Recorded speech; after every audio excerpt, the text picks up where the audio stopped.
ഇവിടെ എല്ലാവർക്കും വിനീതമായ നമസ്കാരം. ക്ഷണിച്ച് വന്നവർക്കൊക്കെ സ്വാഗതം.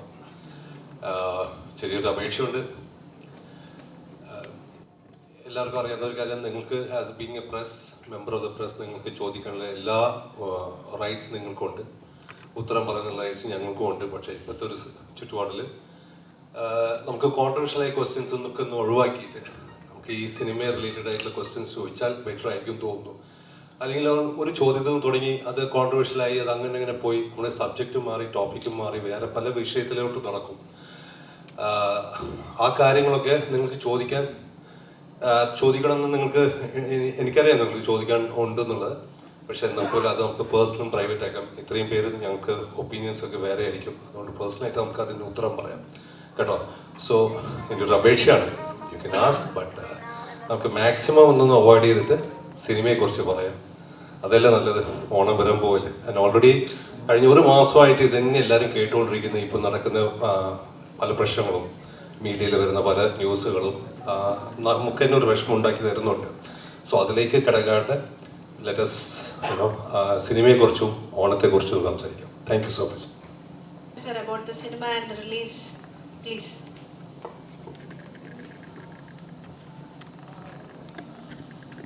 എല്ലാവർക്കും നമസ്കാരം. എത്തിയിരിക്കുന്ന എല്ലാ മീഡിയ പ്രവർത്തകർക്കും മീഡിയ ആൾക്കാർക്കും അപ്പം ഓഫീസിൻ്റെയും ഇതിന് പിന്നിൽ പ്രവർത്തിച്ച എല്ലാ ആൾക്കാരുടെയും പേരിലുള്ള നന്ദിയും സ്നേഹവും അറിയിപ്പിക്കുന്നു. ഈ ബാഡ് ബോയ്സ് എന്ന മൂവി ഏതാണ്ട് 5 മാസം കൊണ്ട് ഇതിൻ്റെ സ്ക്രിപ്റ്റ് നമ്മൾ വന്നപ്പോൾ ഏതാണ്ട് 5 മാസം മുമ്പെയാണ്. പിന്നെ അതിൻ്റെ സ്ക്രിപ്റ്റ് കറക്ഷനും കാര്യങ്ങളുമായിട്ട് ഞങ്ങൾ പോയി. കഴിഞ്ഞ 90 ദിവസം ഇല്ലെങ്കിൽ ഏതാണ്ടൊരു 90 ദിവസം കൊണ്ട് ഇതിൻ്റെ ബാക്കിയുള്ള പണികൾ 55 ദിവസം കൊണ്ട് ഇതിൻ്റെ ഷൂട്ട് കഴിഞ്ഞു. ഇപ്പോൾ ഷൂട്ട് കഴിഞ്ഞിട്ട് ഏതാണ്ട് ഇപ്പം 40 ദിവസത്തോളമായി. ഈ 40 ദിവസം കൊണ്ട് വളരെ വളരെ കഷ്ടപ്പെട്ടാണ് ഇതിൻ്റെ ടെക്നീഷ്യൻസ് ഇതിനെ കംപ്ലീറ്റ് പണി കഴിച്ചത്. എല്ലാ ജോലികളും കഴിഞ്ഞു. വളരെ ഭംഗിയായിട്ട് എല്ലാം പൂർത്തീകരിച്ച് നാളെ നിങ്ങളുടെ മുമ്പിലേക്ക് ഈ സിനിമ സന്തോഷമായിട്ട് ഞങ്ങൾ വിൽക്കുകയാണ്. നിങ്ങൾക്കിത് ഇഷ്ടപ്പെടും, തീർച്ചയായിട്ടും ഇഷ്ടപ്പെടുമെന്നുള്ള പരിപൂർണ വിശ്വാസം ഞങ്ങൾക്കുണ്ട്. കാരണം ഇതിൽ വർക്ക് ചെയ്ത കുഞ്ഞുകുട്ടി യാവാലവൃദ്ധം ഞങ്ങൾ, ഇതിൻ്റെ ഡയറക്ടർ തൊട്ട് ഇതിൻ്റെ മെയിൻ ആർട്ടിസ്റ്റ് തൊട്ട് ഇതിൻ്റെ ഓരോരോ ക്രൂ മെമ്പേഴ്സും അവരാൽ കഴിയുന്ന മാക്സിമം ഹാർഡ് വർക്ക് ഇതിൻ്റെ ബെറ്റർനെസ്സിന് വേണ്ടി അവർ ചെയ്തിട്ടുണ്ട്. ഇല്ലെന്നൊരിക്കലും എനിക്ക് പറയാനൊക്കത്തില്ല. ആസ് എ പ്രൊഡ്യൂസർ അവരുടെ കൂടെ താങ്ങും തണലുമായി നിന്ന് ഞാനും എന്തൊക്കെ സപ്പോർട്ട് നമ്മുടെ സൈഡിൽ നോക്കുമോ ഇത് കംപ്ലീഷൻ ടൈമിൽ ചെയ്യാൻ വേണ്ടി. കാരണം ഇത് ഓണത്തിന് റിലീസ് ചെയ്യണമെന്ന ഒരു ആഗ്രഹമുണ്ടായിരുന്നു. രണ്ടാമത് ഈ സിനിമ ഓണത്തിന് ഒരു ഫെസ്റ്റിവൽ മൂവിയുടെ സോണറിലാണ് വന്നിരിക്കുന്നത്. ഇതൊരു ഫെസ്റ്റിവൽ മൂവിയാണ്. അതുകൊണ്ട് മാത്രമാണ് ഞങ്ങൾക്ക് ഇത് ഓണത്തിന് തന്നെ ഇറക്കണമെന്നുള്ളൊരു ഇൻറ്റൻഷനോടുകൂടി നമ്മൾ തീർക്കാൻ വേണ്ടി രാവും പോലും വർക്ക് ചെയ്തത്. അപ്പോൾ അത് ആ പരിശ്രമം നമ്മുടെ കംപ്ലീറ്റായി, ആ മിഷൻ കംപ്ലീറ്റായി.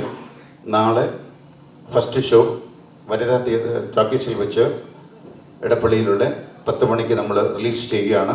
നാളെ ഓൾ ഇന്ത്യയിൽ ഈ മൂവി റിലീസ് ചെയ്യും. അത് കഴിഞ്ഞ് GCCയിൽ സെപ്റ്റംബർ 20 തൊട്ട് GCC other entire world September 20 തൊട്ട് റിലീസ് ചെയ്യും. അപ്പോൾ ആസ് എ പ്രൊഡ്യൂസർ എനിക്ക് നിങ്ങൾക്ക് തരാനുള്ള ഒരു വാഗ്ദാനം എന്ന് പറയുന്നത്, ഇതൊരു വലിയ സിനിമയല്ല, ഇതൊരു സാധാരണക്കാരൻ്റെ സിനിമയാണ്. ഈ സിനിമ കാണാൻ നിങ്ങൾ പോകുമ്പോൾ തീർച്ചയായിട്ടും നിങ്ങൾക്ക് ഇതിലൊരു നിരാശ ഉണ്ടാകത്തില്ല. കാരണം ഈ സിനിമ കണ്ട് നിങ്ങൾ വെളിയിറങ്ങുമ്പോൾ നിങ്ങൾക്കിതൊരു സന്തോഷം, ഇല്ല ഒരു ഉത്തേജനം, ഇല്ല ഒരു ആനന്ദം പകർന്നു തരുന്ന സിനിമയായിരിക്കും. അതിന് യാതൊരു സംശയവുമില്ല. അതാണ് എനിക്ക് സിനിമയെക്കുറിച്ച് ഇത് പറയാനുള്ള ഒരു സന്ദേശം. ബാക്കി കാര്യങ്ങൾ ഇതിൻ്റെ മറ്റുള്ള അണിയറ പ്രവർത്തകർ നിങ്ങളോട് സംസാരിക്കും. താങ്ക് യു, നന്ദി, നമസ്കാരം.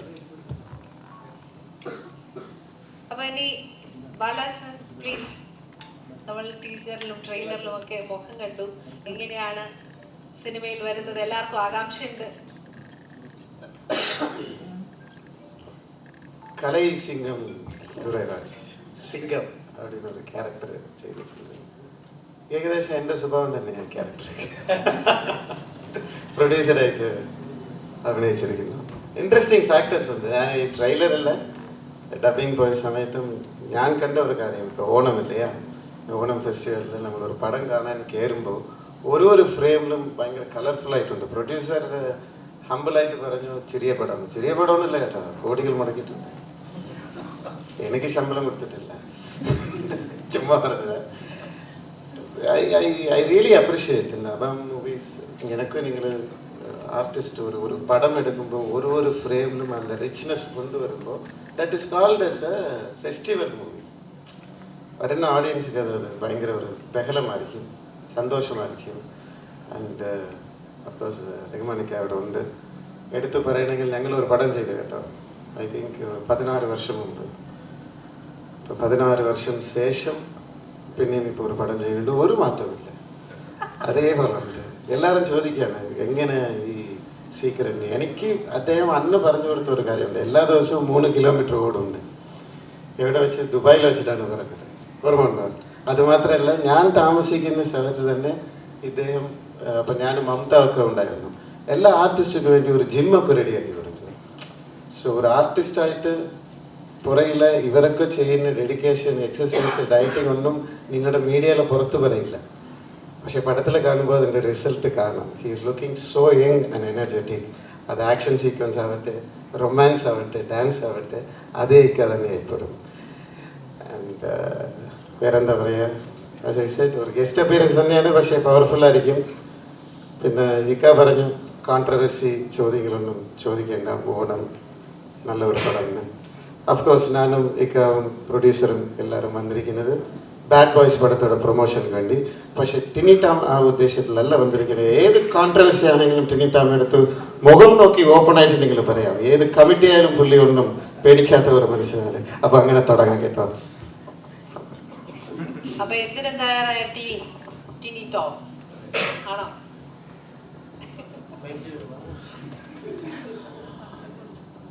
ഞാൻ മലയാളത്തിലെ എല്ലാ സൂപ്പർ സ്റ്റാർസിനോടൊപ്പം സ്ക്രീൻ ഷെയർ ചെയ്തിട്ടുള്ളതാണ്. പക്ഷേ ബാക്കിയുണ്ടായിരുന്നത് റഹ്മാൻ സാറായിരുന്നു. സിനിമ കണ്ടു തുടങ്ങിയ കാലഘട്ടത്തിൽ മമ്മൂക്ക, ലാലേട്ടൻ, റഹ്മാൻ സാർ, അങ്ങനെ 3 പേരെയാണ് നമ്മൾ സ്ക്രീനിൽ കണ്ടിട്ട് ഇതിനോടൊരു പാഷൻ തോന്നുന്നത്. എന്നാൽ ഏറ്റവും കൂടുതൽ ഞാനൊക്കെ ടീനേജ് ആ ഒരു കാലഘട്ടത്തിൽ ഇങ്ങനെ ആകണം എന്നൊക്കെ ആഗ്രഹിച്ചിട്ടുള്ള ഒരാളാണ്. കുറച്ച് വൈകിയെങ്കിലും നല്ല സ്ക്രീൻ പ്രസൻസ് തന്നതിന് അബാം മൂവീസിന് പ്രത്യേക നന്ദി അർപ്പിക്കുന്നു. ഒമർ ലുലുവിന് അതുപോലെ തന്നെ. ഇത് ഞാൻ അബാമിൻ്റെ 3ാമത്തെ സിനിമയാണ്. ആദ്യത്തെ ഷീ ടാക്സി ആയിരുന്നു. അതിനുശേഷം പുത്തൻ പണം മമ്മൂക്കയുടെ പടത്തിലുണ്ടായിരുന്നു. പിന്നീട് വരുന്നത് ഇപ്പോൾ ഈ ബാഡ് ബോയ്സ് ആണ്. ബാഡ് ബോയ്സ് ടീം എന്ന് പറയുന്ന ഇവർ 4 പേരാണ്. ഞാനും ബാലയൊക്കെ ഗുഡ് ബോയ്സ് ആണ്. അപ്പോൾ കുറേ കാലമായിട്ട് നമ്മൾ പറയാറുണ്ട് ഒരു ബെൽറ്റ് ഉണ്ടാക്കണമെന്ന്. ഇതൊരു പുതിയ ബെൽറ്റായിരിക്കും, യാതൊരു സംശയവും വേണ്ട. മലയാള സിനിമയിൽ വരുന്ന ഏറ്റവും പുതിയ ബെൽറ്റായിരിക്കും. ബാലയുടെ നാവ് പൊന്നാവട്ടെ. കുറെ കാലമായി ഞങ്ങളൊരു ബെൽറ്റ് ഉണ്ടാക്കണമെന്ന് പറഞ്ഞാൽ അബാം ബെൽറ്റ് എന്ന് പറഞ്ഞ് ഒരു പുതിയ ബെൽറ്റ് വന്നിരിക്കും. എഴുതി വെച്ചോളൂ. നാളെ കേരളത്തിൻ്റെ ജനങ്ങൾ ഓണം ആഘോഷിക്കുന്നത് ബാഡ് ബോയ്സിലൂടെ ആയിരിക്കും. എല്ലാ സിനിമകളും നമ്മൾ സപ്പോർട്ട് ചെയ്യുന്ന എല്ലാ സിനിമകളും കാണണം. ഓരോ ദിവസം ഓരോ ചോയ്സ് ഉണ്ട്. പക്ഷേ ഞങ്ങൾക്ക് പ്രത്യേക സ്നേഹം ബാഡ് ബോയ്സിനോടുള്ളതുകൊണ്ട് ബാഡ് ബോയ്സിലൂടെ ഓണാഘോഷം തുടങ്ങാമെന്നാണ് ഞാൻ ആഗ്രഹിക്കുന്നത്, അപേക്ഷിക്കുന്നത്. All the best. Happy Onam.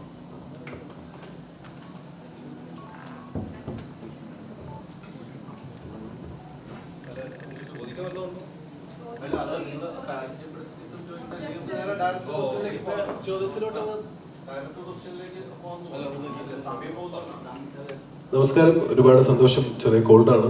ഒരുപാട് അറിഞ്ഞ മുഖങ്ങൾ, അറിയാത്ത മുഖങ്ങൾ, ഒരുപാട് മീഡിയ സുഹൃത്തുക്കളുണ്ട്. ഒരുപാട് നേരം വെയിറ്റ് ചെയ്തതിന് ഒരുപാട് സോറി. നമ്മളങ്ങനെ റഹ്മാനിക്കേനെ നമ്മൾ ഇങ്ങനെ കാണണം എന്ന് ആഗ്രഹിച്ച് ഇരിക്കുന്ന ഒരു സംഭവമാണ് അത് ഉമർക്ക് നല്ല രീതിയിൽ കളർഫുള്ളായിട്ട് ചെയ്തിട്ടുണ്ട്. അപ്പോൾ ഒരുപാട് സന്തോഷം റഹ്മാനിക്കൻ അങ്ങനെ കളർഫുള്ളായിട്ട് കാണാൻ. അപ്പോൾ അത് അബാ മൂവീസ് നല്ല രീതിയിൽ അത് പ്രൊഡ്യൂസ് ചെയ്തിട്ടുണ്ട്. സോ അത് ഓണത്തിന് വരുന്നു. ഓണത്തിൽ വരുന്ന എല്ലാ സിനിമകളുടെ കൂടെ നമ്മുടെ എല്ലാ സിനിമകളും നല്ല രീതിയിൽ വിജയിപ്പിക്കാൻ ഞാൻ എല്ലായിടത്തും പറയുന്നു. ചോദ്യങ്ങളുണ്ടെങ്കിൽ ചോദിക്കാം കേട്ടോ. Thank you. ബിബിന്റെ ഒരു ഗംഭീര പെർഫോമൻസ് ഉണ്ട്. ജസ്റ്റ് ഒന്ന് ആ ക്യാരക്ടറും കാര്യങ്ങളും ഒന്ന് ജസ്റ്റ് ഒന്ന് കണ്ടിട്ട് നമുക്ക് ക്വസ്റ്റ്യൻസിലേക്ക്. അല്ല, എനിക്കും എൻ്റെ പരിപാടിയെ പറ്റി ഉപരിയായിട്ട് സിനിമയിൽ നല്ല രീതിയിൽ ചിരിക്കാനും നല്ല ഡാൻസും നല്ല പാട്ടും നല്ല ഫൈറ്റും ഒക്കെ ഉള്ളൊരു എല്ലാം കൂടി ചേർന്ന ചേരുവ അല്ലെങ്കിൽ ഒരു നല്ലൊരു മസാല ഫിലിമാണ് ബാഡ് ബോയ്സ് എന്ന് പറയാനുള്ളൂ. അതിൽ നിങ്ങൾ ബാക്കി പെർഫോമൻസിൻ്റെ കാര്യമൊക്കെ ഈച്ച് ആൻഡ് എവരി വണ്ണിൻ്റെ പെർഫോമൻസ് നിങ്ങൾ കണ്ടിട്ട് തീരുമാനിക്കുക. സിനിമ വലുതും ചെറുതൊക്കെ ആവുന്നത് തിയേറ്ററുകളാണ്, അങ്ങനെ തന്നെ ആവട്ടെ. എല്ലാവർക്കും നമസ്കാരം. എന്നെ സംബന്ധിച്ച് കുട്ടിക്കാലത്ത് നമുക്ക് കുട്ടിക്കാലത്ത് കണ്ട ഒരുപാട് താരങ്ങളോടൊപ്പം ഒറ്റ സിനിമയിൽ തന്നെ ആ ഒരുപാട് താരങ്ങളോടൊപ്പം അഭിനയിക്കാൻ പറ്റിയെന്നുള്ളതാണ്. ബാബു ആന്റണി ചേട്ടൻ, റഹ്മാനിക്ക, ശങ്കർ സാറ്, ഭീമൻ രഘു, അങ്ങനെ ഒരുപാട് ആർട്ടിസ്റ്റുകളോടൊപ്പം അഭിനയിക്കാൻ പറ്റി. അതുപോലെ അങ്ങനെ നമ്മുടെ ഡയറക്ടർ വന്നിട്ടുണ്ട്.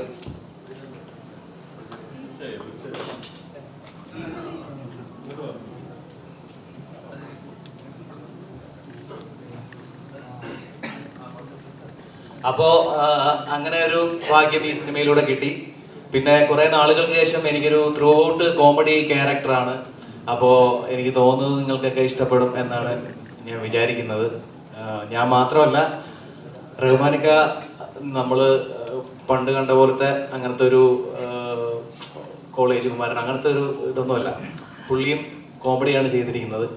അപ്പോൾ അദ്ദേഹത്തിനോടൊപ്പം ത്രൂ ഔട്ട് ഒരു കോമഡി ക്യാരക്ടർ ചെയ്യാൻ പറ്റി. അങ്ങനെ ഒരുപാട് ഘടകങ്ങൾ ഈ സിനിമയ്ക്കകത്തുണ്ട്.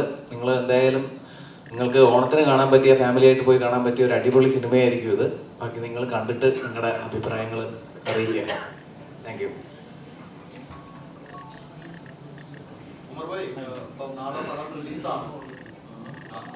ഹലോ, ഹായ്, നമസ്കാരം. ഞാൻ കാരണം കുറച്ച് ലേറ്റായി.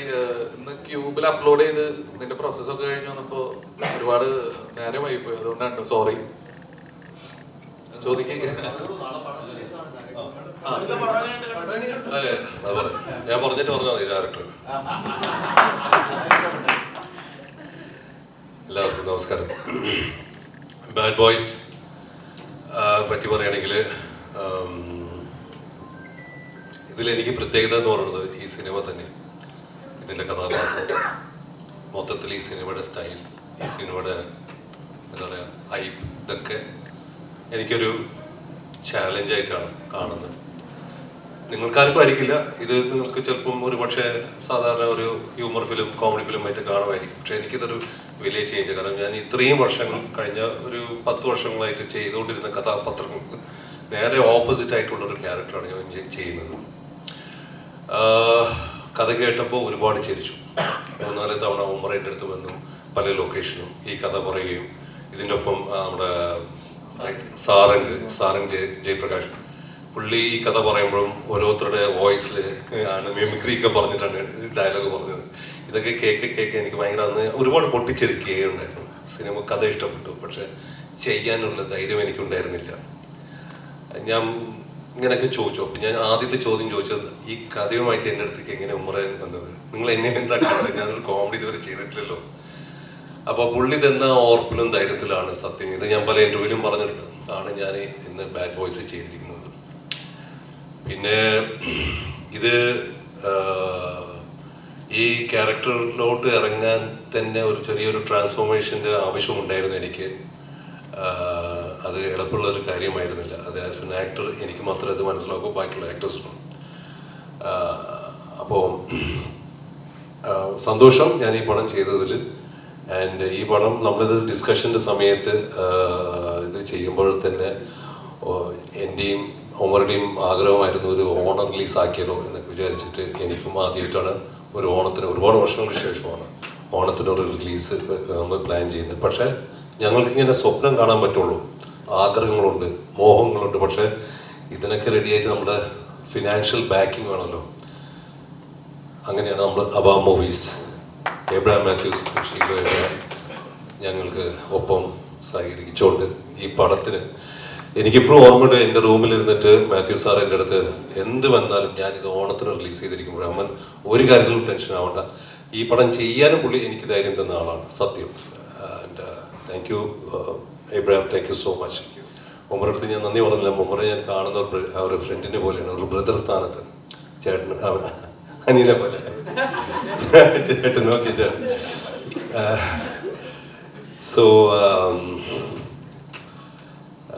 ഈ സിനിമ എന്ന് പറയുന്നത് ഇത് ടാഗ് ലൈനിൽ തന്നെ കാണുന്നുണ്ട് ഒമർ ഫൺ ഫിലിം.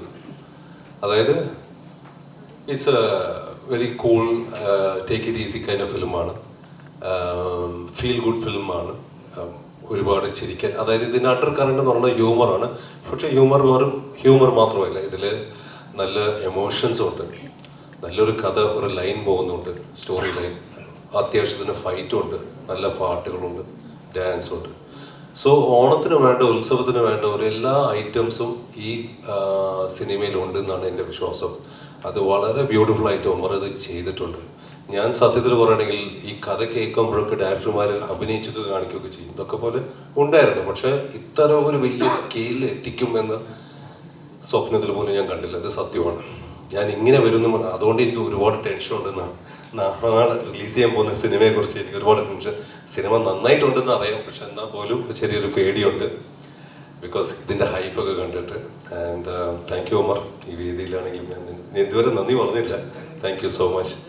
ആൻഡ് അതോടൊപ്പം തന്നെ ഈ സിനിമ ഇതൊരു വൺ മാൻ ഷോ കളിയൊന്നുമല്ല. ഇതിൽ ഒരുപാട് നടിമാരുകളുണ്ട്. ആൻഡ് എല്ലാവരും ഇതിൽ ഹീറോ തന്നെയാണ്, എല്ലാവരും ബാഡ് ബോയ്സ് ആണ്. ഇതിൽ പറയുന്ന പോലെ എല്ലാവർക്കും ഒരു ഗ്രേ ഷെയ്ഡുണ്ട് ഈ ക്യാരക്ടേഴ്സൊക്കെ. ആൻഡ് എനിക്ക് ഇവരോടൊക്കെ ഒപ്പം വർക്ക് ചെയ്യാൻ ഒരു സ്പേസ് കിട്ടിയത് ഞാൻ ഒരുപാട് ദൈവത്തിനോട് നന്ദി പറയുന്നു. ആൻഡ് ഇവിടെ എല്ലാവരും ഇവരൊക്കെ ഉണ്ട് സിനിമയിൽ. Thank you Bibin, thank you Paul, thank you Tini, thank you Bala, thank you Senthil, thank you Sheelu, thank you for. ആണോ? സോ അതൊക്കെ തന്നെയാണ്. ആൻഡ് ഇനി ഡയറക്ടറുണ്ട്. ഞാൻ ഈ കഥ പറഞ്ഞ് അപ്പൊ സാറിങ്ങനെ ചിരിച്ചു. എന്നിട്ട് സാറ് എന്നെ കൊണ്ട് ഇത് പറ്റുമെന്ന് ചോദിച്ചു. അപ്പൊ ഞാൻ പറഞ്ഞു സാറിന് പറ്റും, കാരണം എനിക്ക് ആ ഒരു വിഷയം കിട്ടുന്നുണ്ട്. പിന്നെ ഞാൻ മനസ്സിലാക്കിയ ഒരു സംഭവം എന്താ വെച്ചാല്, ഇപ്പൊ ഞാൻ ഇതിനു മുന്നേ ചെയ്തത് കോമഡി അല്ലെങ്കിൽ യൂത്ത് ഓറിയന്റഡ് ആയിട്ടുള്ള ഫിലിമാണ്. അപ്പൊ പിന്നെ നമ്മൾ ഒരു പടം രണ്ട് പടം ചെയ്ത് കഴിഞ്ഞ ഇവിടെ നമ്മൾ സ്റ്റാമ്പ് ചെയ്ത് തരും, ഇയാൾക്ക് ഇത് മാത്രമേ പറ്റുള്ളൂ എന്ന് പറഞ്ഞിട്ട്. അങ്ങനെ നമ്മളിലേക്ക് തന്നെ ഓട്ടോമാറ്റിക്കലി ധാരണ ഇൻജെക്ട് ചെയ്ത് ഇവിടെ കേട്ടിട്ടുണ്ട്. ഇവിടുത്തെ മീഡിയാസ് ആണെങ്കിലും അല്ലെങ്കിൽ എന്താണ് അതിന് പിന്നിൽ എന്നുള്ളത് മനസ്സിലാവണല്ലോ. ഇപ്പൊ സാറ് ഇത് ചെയ്ത് കഴിഞ്ഞപ്പോഴാണ് സാറിന് തന്നെ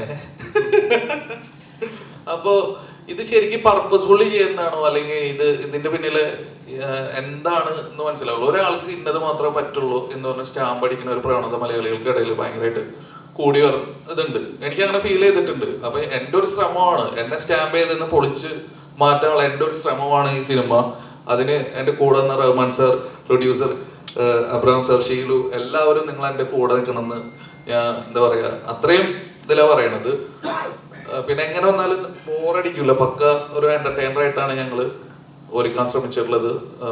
ഹ്യൂമറും പാട്ടും ഡാൻസും ഒക്കെ ആയിട്ട് പക്ക ഒരു ഓളം, തമിഴ് തെലുങ്ക് പടങ്ങളുടെ ഒക്കെ ഒരു ഫ്ലേവറും എല്ലാം കൂടിയിട്ട് മിക്സ് ചെയ്തിട്ട് ഓണത്തിന് ഒരു അത്തപ്പൂക്കളം പോലെ കളർഫുൾ ആയിട്ടുള്ള ഒരു പരിപാടിയാണ് ഇതിലും ഞങ്ങൾ ഒരുക്കിയിട്ടുള്ളത്. നിങ്ങൾക്ക് ഇഷ്ടപ്പെടുന്ന തന്നെയാണ് എൻ്റെ വിശ്വാസം, അല്ലേ ബിബിനെ? അപ്പോ ഞാൻ സാറിന് കൊടുക്കാം.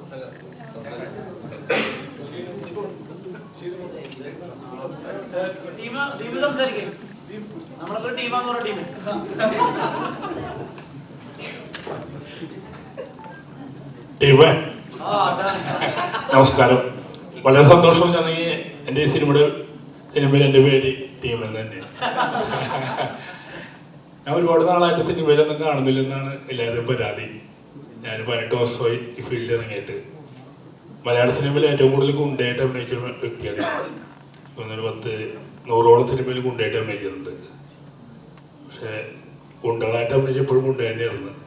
പിന്നീട് അതിനൊരു മാറ്റം ഉണ്ടായത് വിജയ് സാറിൻ്റെ തെരി എന്ന് പറഞ്ഞ സിനിമ അഭിനയിച്ച ശേഷമാണ്. പിന്നീട് ചാൻസ് ചോദിച്ചില്ല.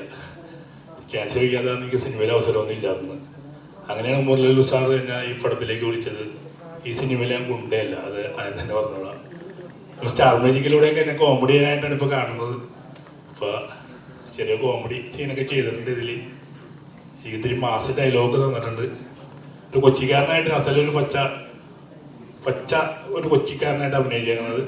എങ്ങനെ ഉണ്ടാവുമെന്ന് എനിക്ക് അറിഞ്ഞൂടാ. എത്രയൊക്കെ സീൻ ഉണ്ടെന്ന് പറയാൻ പറ്റും, എത്രയൊക്കെ സീൻ കട്ടായി പോയെന്ന് എനിക്ക് അറിഞ്ഞൂടാ.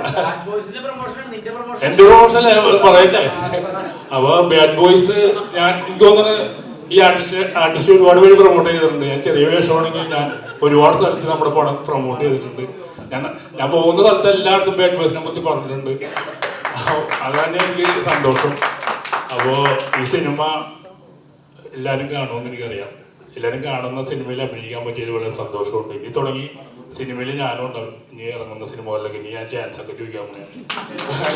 വളരെ സന്തോഷം. എനിക്ക് നന്ദി പറയാനുള്ളത് ഇതിൻ്റെ പ്രൊഡ്യൂസറും പിന്നെ മുരളി സാറിന്. പവർ സ്റ്റാർ എന്നൊരു പടം പ്ലാൻ ചെയ്തിട്ടുണ്ടായിരുന്നു. ആ സിനിമയിൽ എനിക്ക് അത്യാവശ്യം നല്ലൊരു വേഷം വന്നു. ആ പടം ഇനി നടന്നില്ല, ഇനി നടക്കുമെന്ന് എനിക്ക് തോന്നുന്നു. അപ്പോൾ വളരെ സന്തോഷം. എനിക്കും നാളെ സിനിമ കാണാൻ വേണ്ടി ത്രില്ലടിച്ചിരിക്കുന്നതാണ്. അപ്പോൾ എല്ലാവരും സിനിമ കാണാൻ വരുമെന്ന് എനിക്കറിയാം. ഞാനും ഇനിയും പ്രൊമോഷൻ ചെയ്യും സിനിമ. അപ്പോൾ കൂടെ ഉണ്ടാവും. Thank you. പിന്നെ ഞാൻ നേരത്തെ പറഞ്ഞില്ലേ, ഇതേപോലെ ഞാൻ ഇതിന് മുന്നേ ചെയ്തിട്ടുള്ള പക്ക യൂത്തിനെ കോൺസെൻട്രേറ്റ് ചെയ്തിട്ടുള്ള സിനിമകളാണ്. അപ്പം ഞാൻ ആദ്യമായിട്ട് ചെയ്യണ ഒരു ഫാമിലിയും കൂടിയിട്ട് കണക്ട് ചെയ്തിട്ടുള്ള ഒരു സിനിമയാണ്. അപ്പോൾ തീർച്ചയായിട്ടും ഇപ്പം എൻ്റെ മുൻ സിനിമകൾ കണ്ടിട്ട് ഇപ്പോൾ കുറേ കമൻസ് വരാറുണ്ട്, ഇത് ഫാമിലി ആയിട്ട് കാണാൻ പറ്റുമോ, അതേ യൂത്തിനെ മാത്രം ടാർഗറ്റ് ചെയ്തിട്ടുള്ളതാണോ, അങ്ങനെ ഡബിൾ മീനിങ് കോമഡി ഉണ്ടാവോ? ഇതിൽ അങ്ങനെ യാതൊരുവിധ ഡബിൾ മീനിങ് കോമഡിയോ അങ്ങനത്തെ ഇതൊന്നുമില്ല. ഇത് ഫാമിലി യൂത്തിനും എല്ലാവർക്കും തിയേറ്ററിൽ ഒരേപോലെ വന്ന് കണ്ട് ആസ്വദിക്കാൻ പറ്റുന്ന ഒരു സിനിമയായിട്ടാണ് ഞാൻ ഒരുക്കിയിട്ടുള്ളത്. അപ്പൊ കണ്ട് എൻ്റെ ഫ്രണ്ട്സും എല്ലാവർക്കും നല്ല ഇഷ്ടമായി. അപ്പൊ ആ ഒരു സന്തോഷത്തിൽ കൂടിയിട്ടാണ് ഞാൻ ക്യൂബിൽ നിന്ന് വന്നത്. അപ്പൊ നാളെ തിയേറ്ററിൽ നിന്നും ആ ഒരു സന്തോഷം ഞങ്ങൾക്ക് കിട്ടട്ടെ, അങ്ങനെ ഞാൻ പ്രാർത്ഥിക്കും. Thank you. ഞാൻ ആക്ച്വലി റഹ്മാൻ സാറിൻ്റെ അടുത്ത് ഇത് പോവാൻ കാരണം, ഞാൻ എൻ്റെ ചെറുപ്പത്തിൽ ആഘോഷിച്ച് നടന്ന ഒരുപാട് പാട്ടുകളും അല്ലെങ്കിൽ ഒരുപാട് സിനിമകളും റഹ്മാൻ സാറിൻ്റെ. അപ്പോൾ ഈ റഹ്മാൻ സാറിനെ വെച്ചിട്ട് ഞാൻ ഇതിൻ്റെ വിഷ്വൽ ആലോചിച്ചപ്പോൾ തന്നെ എനിക്കറിയായിരുന്നു ഇത് കളറാവും എന്നുള്ളത്.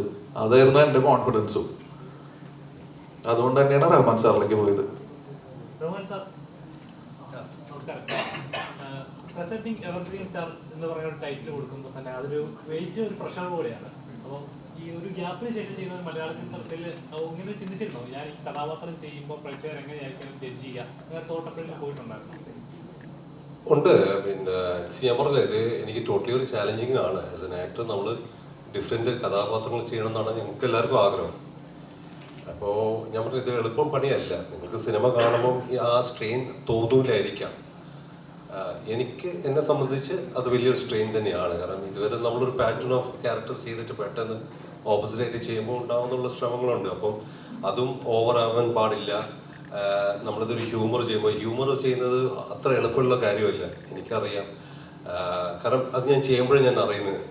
കാരണം ഹ്യൂമറിന് ഒരുപാട് ടൈമിങ്ങും നമ്മളതിൻ്റെ സ്പോണ്ടാനിറ്റി ഇതൊക്കെ വേണം. പറ്റി ഇനി ടോമൊക്കെ ചെയ്യുന്ന പോലെ ഒന്നും എനിക്ക് കളിക്കാൻ പറ്റില്ല.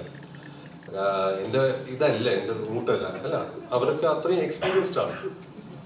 സോ ഞാൻ ഫേഷ്യൽ മാത്രമല്ല, ബോഡി ലാംഗ്വേജ് വരെ, അതിൻ്റെ സ്റ്റൈൽ, അതിൻ്റെ വാക്കിംഗ് ഒക്കെ ഉള്ളിൽ ഞാൻ മാറ്റിയെടുക്കേണ്ടി വന്നു. കാരണം ഇതുവരെ നമ്മൾ മസിൽ പിടിച്ചിട്ടൊക്കെ ഉള്ളൊരു അഭിനയമായിരുന്നു. ഇപ്പം കുറച്ച് അഴിഞ്ഞാടിയിട്ടൊക്കെ വേണം ഇത് ചെയ്യാൻ. അപ്പോൾ ആ ഒരു ട്രാൻസ്ഫോർമേഷൻ എന്താ പറയുക, കുറച്ച് ടൈം എടുത്തു എനിക്ക് ചെയ്യാൻ.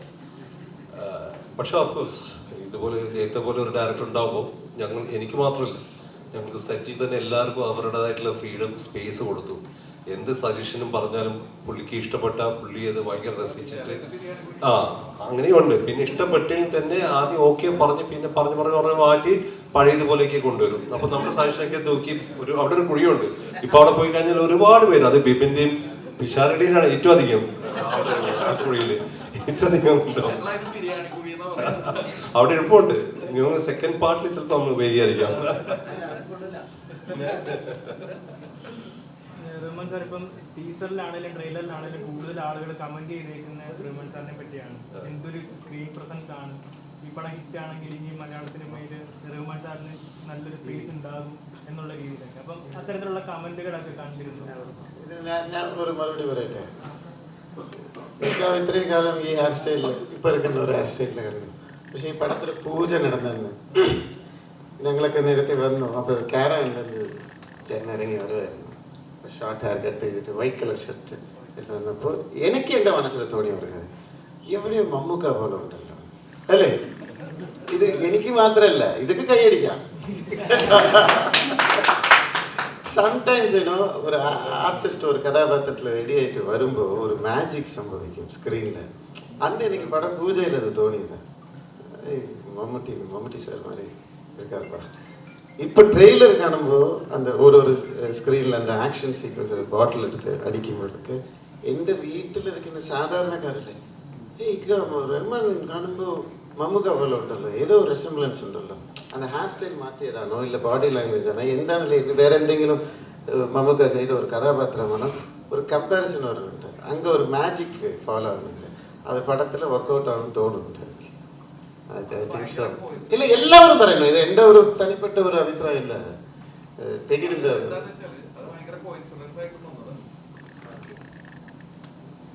ഞാൻ നേരത്തെ പറഞ്ഞതുപോലെയാണ് ഈ ഞാനൊരു സത്യം പറയുകയാണെങ്കിൽ ഞാൻ അതൊന്നും ഞാൻ കണ്ടില്ല. മമ്മൂക്കയുടെ ഫോട്ടോസോ ഇല്ല വേറെ ആരും അഭിനയിക്കുന്നൊന്നും ഞാനിത് കണ്ടിട്ടില്ല. ഞാൻ ആക്ച്വലി കാണാണ്ടിരുന്നത് തന്നെ ഈവൻ സിനിമകൾ പോലും ഞാൻ കണ്ടില്ല. കാരണം ഇൻസ്പയർ ആവാണ്ടിരിക്കാൻ വേണ്ടി ചിലപ്പോൾ നമുക്ക് ഇൻസ്പയർ ആയി കഴിഞ്ഞാൽ നമ്മൾ അറിയാണ്ട് അവരെ പോലെ അഭിനയിക്കാൻ തുടങ്ങും, അവരെ പോലെ നടക്കാൻ തുടങ്ങും. സോ കുറച്ച് നാളത്തേക്ക് ഞാൻ അതൊന്നും ചെയ്യാണ്ട് തന്നെ. പക്ഷേ ഈ പടത്തിന് ഈ കഥയ്ക്ക് ഈ ക്യാരക്ടർ ആൻഡപ്പൻ എന്നുള്ളൊരു ക്യാരക്ടറാണ് ഞാൻ ചെയ്യുന്നത്. ഒരു ആൻഡപ്പൻ്റെ ക്യാരക്ടറിലേക്ക് എന്തെങ്കിലും ഒരു ഡിഫറൻസ് ചെയ്യണം എന്ന് വിചാരിച്ചു കൊണ്ടിരിക്കുന്ന സമയത്താണ് എൻ്റെ പേരക്കുട്ടി മൈ ഗ്രാൻഡ് സൺ അവൻ്റെ മുടി കട്ട് ചെയ്യാൻ വേണ്ടി ഞാൻ അവനൊരു ബാബർ സലൂൺ കൊണ്ടുവരുന്നു. അപ്പോൾ അവിടെ വെച്ചിട്ട് അവൻ ഇരിക്കുന്നില്ല. അപ്പോൾ ബാബർ ഒരുപാട് കഷ്ടപ്പെട്ടു അവന് മുടി മുറിക്കാൻ. അപ്പോൾ ശരിയായില്ല, അവിടെ ഇവിടെയൊക്കെ ബിറ്റായിട്ട് വന്നു. പക്ഷെ ആ സ്റ്റൈൽ എനിക്ക് ഇഷ്ടപ്പെട്ടു. എന്നിട്ട് 2 ദിവസം കഴിഞ്ഞിട്ട് ഈ ക്യാരക്ടറിന് ആ സ്റ്റൈൽ ചെയ്താൽ നന്നായിരിക്കും എന്ന് വിചാരിച്ചിട്ടാണ് ഞാൻ ആ ക്യാരക്ടർ അതേ ബാബറെ കൊണ്ട് എൻ്റെ മുടി കട്ട് ചെയ്യിപ്പിച്ചത്. പിന്നെ കട്ട് ചെയ്ത് താടി വളർത്തി ശകലം വെയിറ്റ് ഒക്കെ കൊടുത്ത് ഒരു ലൂസ് ബോഡിയൊക്കെ ആക്കിയിട്ട്. കാരണം ഇത് പറയുന്ന പോലെ ഒരു ദാദാ ഫീൽ കൊടുക്കണം എന്നാൽ ഇവനൊരു ദാദയല്ല. അതെ,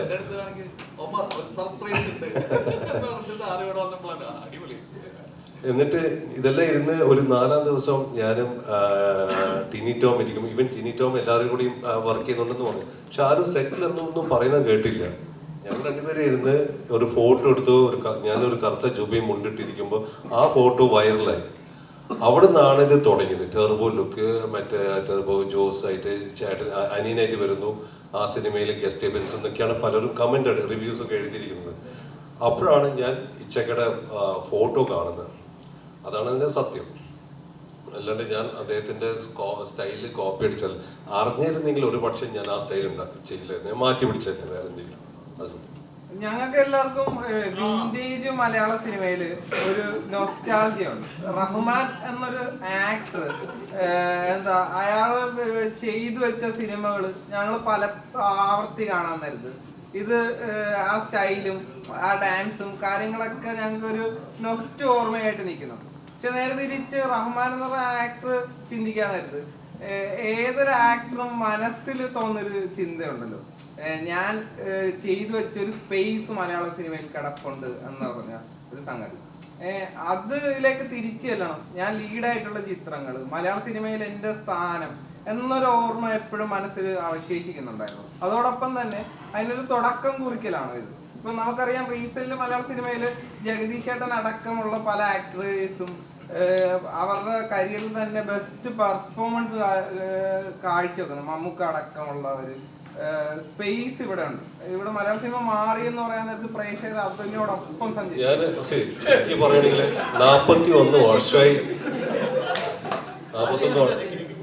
41 വർഷമായി ഞാൻ സിനിമ ഇൻഡസ്ട്രിയിൽ. This my 41st year. ഞാൻ ഒരിക്കലും അങ്ങനെ ചിന്തിച്ചിരുന്നെങ്കിൽ ഒരു പക്ഷേ ഞാൻ വേറെ ഏതെങ്കിലും ഒരു സ്ഥാനത്ത് നിൽക്കുകയാണ്. എൻ്റെ മനസ്സിൽ അങ്ങനെ ഇല്ല. ഞാൻ ആർക്കും കോമ്പറ്റീഷനായിട്ട് പോകുന്നില്ല. ഞാൻ എപ്പോഴും സിനിമകൾ ചെയ്യണം, നല്ല നല്ല സാധനങ്ങൾ സൃഷ്ടിക്കണം, ചെയ്യണം എന്ന് മാത്രമേ ഉള്ളൂ. അല്ലാണ്ട് എനിക്ക് ഈ പൊസിഷനോ സ്ഥാനമോ ഒന്നും ഞാൻ ചിന്തിക്കുന്നില്ല. അതിനെക്കുറിച്ച് ഞാൻ ചിന്തിച്ചിട്ടുമില്ല. അങ്ങനെ എനിക്കൊരു സ്പേസ് നഷ്ടപ്പെട്ടു പോയി ഇവിടുന്ന് അതൊന്നുമില്ല, ഞാൻ ചിന്തിക്കാറില്ല. അങ്ങനെയാണെങ്കിൽ ഞാൻ പല വേറെ ഇതൊക്കെ ചെയ്തിട്ട് അത് നിങ്ങൾക്ക് മീഡിയക്കും അറിയാമായിരിക്കും. പക്ഷെ ഞാൻ ചെയ്യുന്നില്ല. അങ്ങനെയൊന്നും ഞാൻ ചിന്തിച്ചിട്ട് പോലും ഇല്ല. ഞാൻ ഒരിക്കലും ആർക്കും ഒരു പ്രശ്നമാകാൻ പോകുന്നില്ല, ആവുമില്ല. ഞാൻ കോമ്പറ്റീഷനില്ല. ഞാൻ എൻ്റെ പണി, എൻ്റെ സിനിമ അങ്ങനെ ചെയ്തു പോകും. നല്ല സിനിമകൾ ചെയ്യുക എന്ന് മാത്രമാണ് എൻ്റെ ആവശ്യം. പക്ഷെ മലയാളികൾ ഒരുപാട് മിസ് ചെയ്യുന്നുണ്ടല്ലോ. കാര്യം റീസെന്റ് ബ്ലാക്ക് പോലും അത് ഭയങ്കര കൾട്ടായിട്ട് കാണുന്ന പല ക്യാരക്ടേഴ്സും സംഭവിച്ചിട്ടുള്ള ഒരു. നിങ്ങൾ പറയുന്ന ഗ്യാപ്പാണ് മലയാള സിനിമയിൽ വരുന്ന ഗ്യാപ്പിലാണ്. ഞാൻ പറഞ്ഞില്ലേ, ഞാൻ തമിഴിലും തെലുങ്കിലും ഒക്കെ ചെയ്തുകൊണ്ടിരിക്കുകയാണ്. അപ്പോൾ അവിടെ ചെയ്യുന്ന സിനിമകളൊക്കെ ഒരുപാട് ഡേറ്റ്സ് അങ്ങനെയൊക്കെ പോകുന്നതാണ്. ഒരു വർഷത്തിൽ അങ്ങനെ കുറച്ച് ബിസിയാണ്. ഇടയ്ക്ക് ഞാൻ വന്നൊരു മലയാള സിനിമ ചെയ്യും, അങ്ങനെ മാത്രമേ ഉള്ളൂ. അല്ലാണ്ട് എനിക്ക് തുടർച്ചയായിട്ട് ചെയ്യണമെന്ന് ഞാൻ അപ്പം ആഗ്രഹിച്ചില്ല. ഇപ്പോൾ ഒരു പക്ഷേ ഇവിടെ നിങ്ങളൊക്കെ സ്വീകരിക്കുകയാണെങ്കിൽ ഞാൻ തീർച്ചയായിട്ടും ചെയ്യും.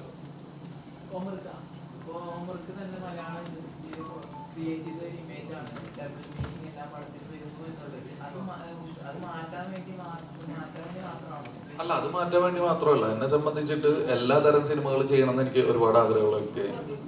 അപ്പോൾ ഇതിലും വലിയ വലിയ സ്കെയിലുള്ള സിനിമകൾ ചെയ്യണം. അപ്പോൾ അതിനു വേണ്ടിയിട്ടുള്ള ഒരു ശ്രമമാണ് ഈ സിനിമ. രണ്ട് പടങ്ങൾ ഇറങ്ങി, നാളെ കൊണ്ടലുണ്ട്, അതിനുകൂടെയാണ് ബാഡ് ബോയ്സ് ഇറങ്ങുന്നത്. അപ്പം ഒമർ എന്ന് പറയുന്നത് അറിയാം, സെലിബ്രേഷൻ മോഡാണെന്നുള്ളത്. പോസ്റ്ററും ട്രെയിലർ ടീസർ എല്ലാം അങ്ങനെ ശരിക്കും കളക്ഷനെ ബാധിക്കാൻ സാധ്യതയുണ്ടോ? പേടിയുണ്ടോ?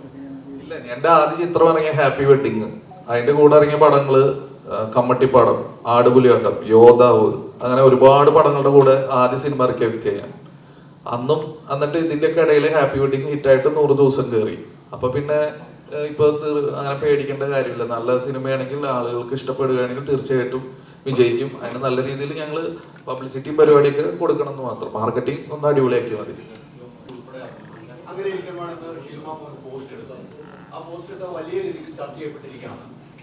അത്തരം ഒരു പോസ്റ്റ് ഇടാനുള്ള ഒരു പ്രചോദനം എന്താണ് ഷീൽമാമ വിഷമം എന്താണ്? ഇല്ല, അത് സത്യത്തിൽ അതിനെ ദയവ് ചെയ്ത് മീഡിയസ് വേറൊരു രീതിയിലും അതിനെ വളച്ചൊടിക്കരുതെന്നാണ് എൻ്റെ ഒരു എളിമയോടെയുള്ളൊരു അഭ്യർത്ഥന. അത് ഞങ്ങളുടെ ഒരു വിഷമം മാത്രം ഞാൻ അവിടെ രേഖപ്പെടുത്തിയതാണ്. കാരണം ഈ സിനിമയിലും ഒരു 10-40 ആർട്ടിസ്റ്റുകളോളം വന്നിട്ടുണ്ട്. അപ്പം അവർ 3 സിനിമ ആൾക്കാർ അവരുടെ പടത്തെ തീർച്ചയായിട്ടും പ്രൊമോട്ട് ചെയ്യണം. അവരുടെ ഐക്യദാർഢ്യം, അവരുടെ ഫ്രണ്ട്ഷിപ്പൊക്കെ അവർ കാണിച്ചു. അതിലൊരു തെറ്റുമില്ല, അതിനെ ഞാൻ സപ്പോർട്ട് ചെയ്യുന്നു. പക്ഷേ അതിനോടൊപ്പം ഞങ്ങളുടെ ഈ പടവും അവർ ചെറുതായിട്ടൊന്ന് മെൻഷൻ ചെയ്യും. ഞങ്ങളുടെ പേരെടുത്ത് പറഞ്ഞില്ലെങ്കിലും ഓണത്തിന് ഇറങ്ങുന്ന മറ്റു പടങ്ങൾക്കും ഒരാശംസ പറയുമെന്ന് എന്നെപ്പോലെ തന്നെ എൻ്റെ പടത്തിൽ അഭിനയിച്ച എല്ലാവരും ഒന്ന് ആഗ്രഹിച്ചു പോയായിരുന്നു. അതിൻ്റെ ഒരു വിഷമം എല്ലാവരും രേഖപ്പെടുത്തുകയും ചെയ്തു. അപ്പോൾ അത് എല്ലാവരുടെയും പ്രതിനിധിയായിട്ട് നിന്നിട്ട് ഞാനത് അറിയിച്ചു എന്നേ ഉള്ളൂ.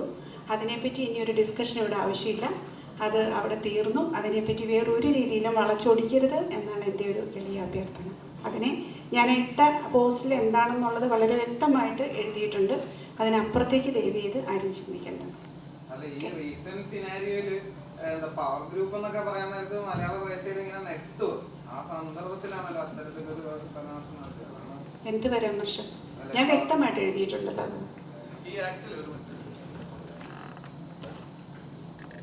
അല്ല, ആക്ച്വലി അത് ഉദ്ദേശിച്ചത് എന്താണെന്ന് വെച്ചാല്, ഇപ്പൊ ഈ ഇറങ്ങുന്ന ഓണത്തിന് ഇറങ്ങുന്ന 6 സിനിമയുണ്ട്. ഈ 6 സിനിമയില് ഏറ്റവും പവർ ആയിട്ടുള്ളത് അവരാണ്. വലിയ പ്രൊഡക്ഷൻ കമ്പനി, അല്ലെങ്കിൽ ഇപ്പോ യൂത്തായിട്ട് ഇപ്പൊ ഹിറ്റ് അടിച്ചിട്ട് നിൽക്കണ ഇത്. അപ്പൊ ഇവര് 3 ആള് ഫോക്കസ് ചെയ്തിട്ട് ഒരു കാര്യം ചെയ്യുമ്പോൾ അതിന് ഓട്ടോമാറ്റിക്കലി ഭയങ്കര റീച്ച് വരും. അപ്പൊ അതിന്റെ ഇടയിൽ ഞങ്ങളുടെ ചിത്രത്തിന്റെ പേര് പറയണമെന്ന് പോലും പേര് പറഞ്ഞ സന്തോഷം, മറ്റു ചിത്രങ്ങളൊന്നും കൂടി പറയായിരുന്നെങ്കിൽ അത് ഓക്കെ. അല്ലെങ്കിൽ ഓണ ചിത്രങ്ങൾ ഇത് മാത്രം എന്ന് ഓഡിയൻസിലേക്ക് അത് ശ്രദ്ധ വരും. കാരണം ഇത് കണ്ടിട്ട് എന്നെ 1-2 പിള്ളേർ വിളിച്ചിട്ട് നിങ്ങളുടെ റിലീസ് ഇല്ലേ എന്ന് ചോദിച്ചു. ഈ പടങ്ങൾ മാത്രമാണല്ലോ പറഞ്ഞുള്ളൂ. പിന്നെ എന്താ പറയാ, മെയിൻ സ്ട്രീമിൽ അല്ലെങ്കിൽ ലൈവായിട്ട് നിൽക്കുന്ന ഇവർ 3 പേരും കൂടിയിട്ട് ഒരു കാര്യം ചെയ്യുമ്പോൾ അതിന് കിട്ടുന്ന ഫോക്കസ് വേറെയാണ്. ഇപ്പോൾ റഹ്മാൻ സാറിന്റെ അടുത്ത് ചോദിക്കുകയാണെങ്കിൽ റഹ്മാൻ സാറിനെയും കൂടി കൊളാബ് ചെയ്തിട്ട് അതിലൊരു വീഡിയോ ഇടാം. ബാക്കി ആക്ടേഴ്സിനെയും കൂടിയിട്ടൊക്കെ ആകുമ്പോൾ അതൊരു കൂട്ടായ്മയാവും. നമ്മൾ കൂട്ടായ്മയിലൂടെ ഒരു കാര്യം ചെയ്യുമ്പോൾ ഒന്നും കൂടി ശ്രദ്ധിക്കണം. ഞങ്ങൾക്ക് അതൊരു വിഷമമായി, ഞങ്ങളുടെ ഒരു വേദനയാണ്. ഒന്നാമത് പല സെന്റേഴ്സിൽ ഞങ്ങൾക്ക് ഷോസ് ഒക്കെ കുറവാണ്.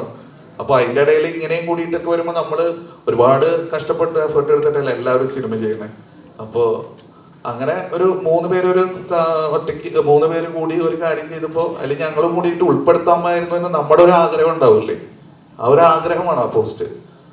അത് ഈ പവർ ഗ്രൂപ്പ് എന്ന് ഉദ്ദേശിച്ചത് ഇങ്ങനെയൊക്കെയാണ്. ഈ പവർ ഗ്രൂപ്പ് എന്ന് പറഞ്ഞാൽ ഇവിടെ ആരും പവർ ഗ്രൂപ്പ് എന്ന് എഴുതിയിട്ട് കടയിട്ടിട്ട് ഇരിക്കണവരല്ല, അല്ലെങ്കിൽ ഇരിക്കണവരല്ല ഈ പവർ ഗ്രൂപ്പ്. ഈ പവർ ഗ്രൂപ്പ് എന്ന് പറഞ്ഞു കഴിഞ്ഞാൽ നമ്മൾ പോലും അറിയാതെ നമ്മൾ ചെയ്യണ പ്രവർത്തികളിൽ പറഞ്ഞ് മറ്റുള്ളവർക്ക് പറഞ്ഞ ഒരു ദ്രോഹമാണത്. ദ്രോഹം എന്ന് വെച്ച് കഴിഞ്ഞാൽ ആ വീഡിയോ കാണുമ്പോൾ സ്വാഭാവികമായിട്ടും കുറെ ആളുകൾ തെറ്റിദ്ധരിക്കപ്പെടാം ഈ 3 സിനിമകൾ മാത്രം ഓണത്തിനുള്ളൂ. അപ്പൊ അത് ഒന്ന് ക്ലിയർ ചെയ്തു എന്ന് മാത്രമേ, അതിന്റെ ഞങ്ങളുടെ ഒരു വേദന പറഞ്ഞു എന്ന് മാത്രം.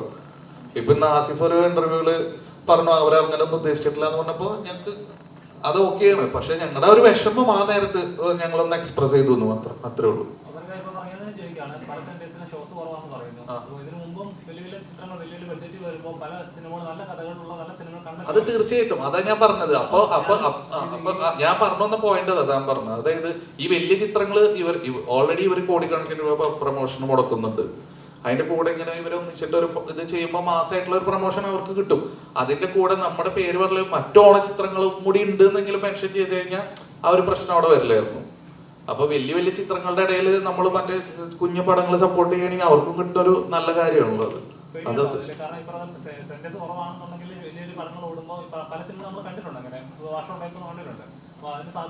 അല്ല, എനിക്ക് പേടിയില്ല. പക്ഷെ നമ്മുടെ ഒപ്പം ഇപ്പൊ എന്താ പറയാ, നമ്മളിത് ഒരുപാട് ആഗ്രഹിച്ച ഒരു മാസീവ് ഇമ്പാക്ട് അല്ലെങ്കിൽ മാസീവ് തിയേറ്റർ ഒക്കെ കിട്ടണമെന്ന് ആഗ്രഹിച്ചിട്ട് കൂടിയിട്ടാണ് ഈ പടം ചെയ്തത്. അപ്പൊ അത്ര കിട്ടാത്തതിന്റെ ഒരു ചെറിയ വിഷമമുണ്ട്.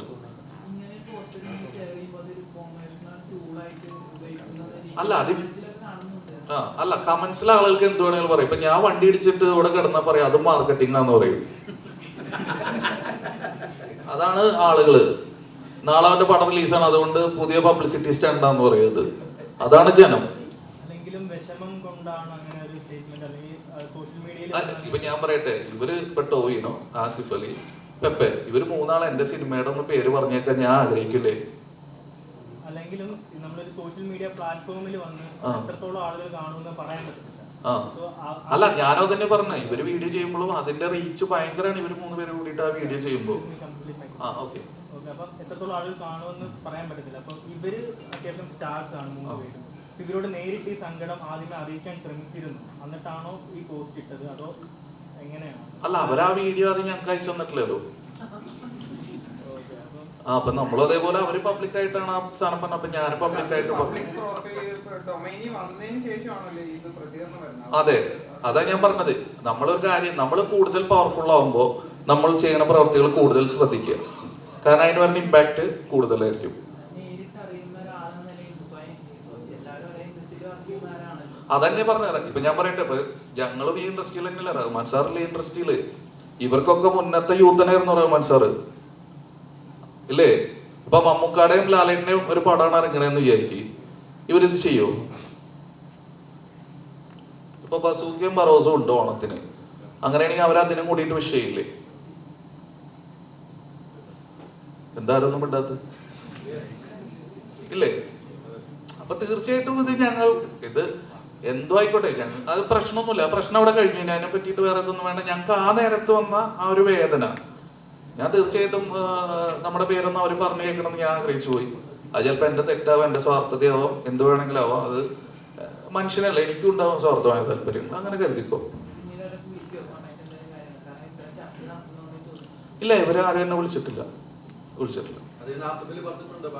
ആസിഫ് അലി ബാഡ് ബോയ്സ് കാണാം. അപ്പൊ നമുക്ക് അത് കേട്ടപ്പോ തന്നെ ഒരു സന്തോഷമായി.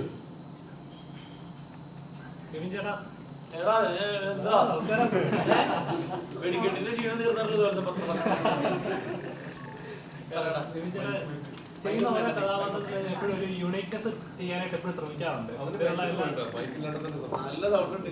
പിന്നല്ല ചേട്ടൻ ചെയ്യുന്ന എല്ലാ കഥാപാത്രങ്ങളായാലും എപ്പോഴും ഒരു യൂണിക്നെസ് കൊണ്ടുവരാനായിട്ട് എപ്പോഴും ശ്രമിക്കാറുണ്ട്. ഒന്നെങ്കിൽ ഇമോഷണൽ വൈസ് ആയിരിക്കും, അല്ലെങ്കിൽ ക്യാരക്ടർ പെർഫോമൻസ് വൈസ് ആയിരിക്കും. ഈ ഒരു വൈബ് എന്ന് പറയുന്നത് തന്നെ എന്താ പറയാ, നമ്മുടെ ഒരു ഫ്രണ്ട്സിന്റെ ഒരു ഗ്യാങ്, ഒരു അടിപൊളി ബാക്ക് ബെഞ്ച് ഗ്യാങ് കൂടുമ്പോൾ ഉണ്ടാകുന്ന ഫീലിംഗ് ആണല്ലോ. ശരിക്കും ട്രെയിലർ കണ്ടപ്പോൾ ഞങ്ങൾക്ക് അങ്ങനെ ഫീൽ ചെയ്തു. ഇതിനു വേണ്ടി എത്ര പ്രിപ്പയർ ചെയ്തു ഈ കഥാപാത്രമാണ് ഇവരോട് ഗ്യാങ്ങിൽ നിന്ന് സെറ്റായി വരാൻ? വന്നതായിരുന്നു, നമ്മളവിടെ വന്നപ്പോ എല്ലാം പൊളിഞ്ഞു. അല്ല, പക്ഷെ ഞാൻ വേറൊരു കാര്യം പറയട്ടെ, ബിബിൻ ഈ പടത്തിന് വേണ്ടി അത്യാവശ്യം നല്ല എഫേർട്ട് എടുത്തിട്ടുണ്ട്. അതായത്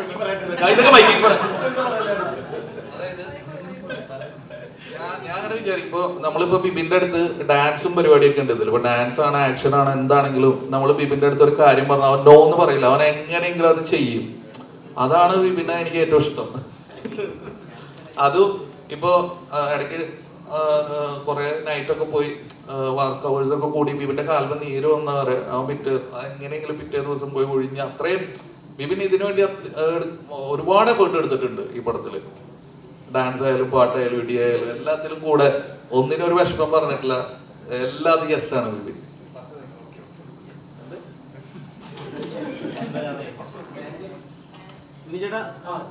സക്സസ്ഫുൾ ആയിട്ടുള്ളൊരു കോമഡി റൈറ്റർ കൂടിയാണല്ലോ. ആ, നീയാണോ? കാണല്ലോ ഫ്രണ്ടിൽ. അപ്പൊ ഇതിന്റെ ഒരു കോമിക് റൈറ്റിംഗ്, അതായത് ഇതിന്റെ വർക്കാവാൻ പോകുന്ന തമാശകളൊക്കെ ഉണ്ടാവും. ആ.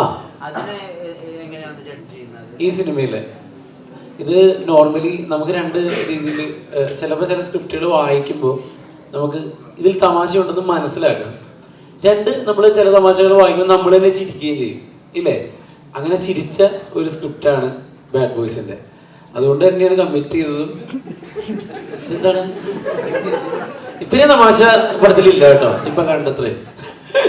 അപ്പോൾ അതുകൊണ്ട് തന്നെയാണ് പടം കമ്മിറ്റ് ചെയ്തതും. പക്ഷേ ഇത് ഭയങ്കര രസമായിട്ട് വന്നിട്ടുണ്ട്, നല്ല രീതിയിൽ ചിരിക്കാനുണ്ട്, നല്ല പാട്ടുണ്ട്, ഡാൻസ് ഉണ്ട്. എന്തായാലും എനിക്ക് 100% ഉറപ്പാണ് നിങ്ങളെ നല്ല രീതിയിൽ ഇത് എന്റർടൈൻ ചെയ്യിക്കും, അതിൽ ഒരു സംശയമില്ല. ഇല്ല, ഞാൻ അങ്ങോട്ട് ചോദിച്ചോണ്ടിരിക്കുക എങ്ങനെയെങ്കിലും തമിഴിൽ പോകണം, ചെന്നൈ പോയിട്ട് രക്ഷപ്പെടണം.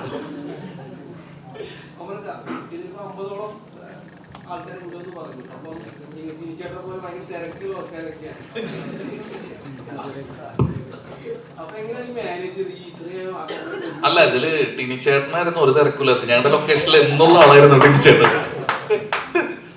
നമ്മുടെ കൂടെ വേറൊരു സംഭവം പറഞ്ഞുതരാം. അതായത് ഞാൻ ഈ ടിനിച്ചേട്ടനും പിന്നെ പിഷാരടിയും ഉണ്ട്.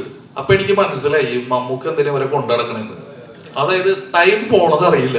ഇവർ രണ്ടുപേരും ലൊക്കേഷനിലുണ്ട്, എന്തെങ്കിലും ഇങ്ങനെ പറഞ്ഞുകൊണ്ടിരിക്കും. അല്ല, ഞാൻ ത്രൂ ഔട്ട് ക്യാരക്ടർ തന്നെയാണ് ധ്യാനം. ഇതില് ഓരോ സീനിൽ വരുന്നവർക്കും ഇമ്പാക്റ്റ് ഉള്ള ക്യാരക്ടേഴ്സ് ആണ്. അത് നിങ്ങൾക്ക് പടം കാണുമ്പോൾ മനസ്സിലാവും. അതെ, അത് ഞാൻ ഭയങ്കര രക്ഷിത് ഷെട്ടി ഫാനാണ്. അപ്പൊ ആ ഒരു റെഫറൻസ് വെച്ചിട്ട് ചെയ്തത്.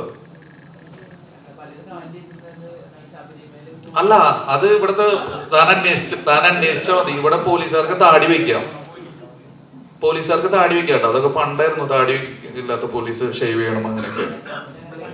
അത് നമ്മള് നോർമൽ രീതികൾ പൊളിച്ചടക്കാന്നുള്ളതല്ല. അല്ലാതെ ഈ വേറെ ഉണ്ട്, ബ്ലേഡ് അലർജിയുടെ റിപ്പോർട്ട് കൊടുക്കുന്നവർക്കും താടി വെക്കാം.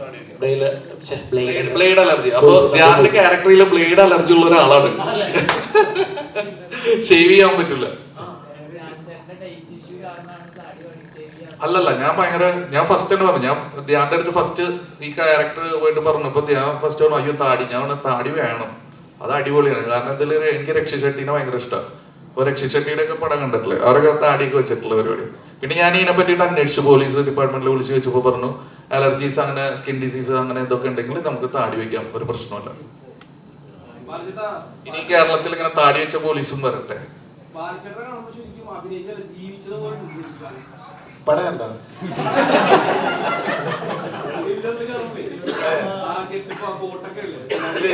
ഫസ്റ്റ് വിളിച്ചപ്പോ അല്ല ഒരു പടമുണ്ട് എനിക്ക് ഹീറോയായിട്ട് അതിൽ അഭിനയിക്കണമെന്ന് പറഞ്ഞു. ഓക്കെ, പിന്നെ വിളിച്ചില്ല. ഒരു 3 മാസം കഴിഞ്ഞ് ഞാൻ അങ്ങോട്ട് വിളിച്ചു, ഒരു പടം ഉണ്ടെന്ന് പറഞ്ഞായിരുന്നല്ലേ, എനിക്ക് ഓർമ്മ ഉണ്ടെന്ന് പറഞ്ഞു.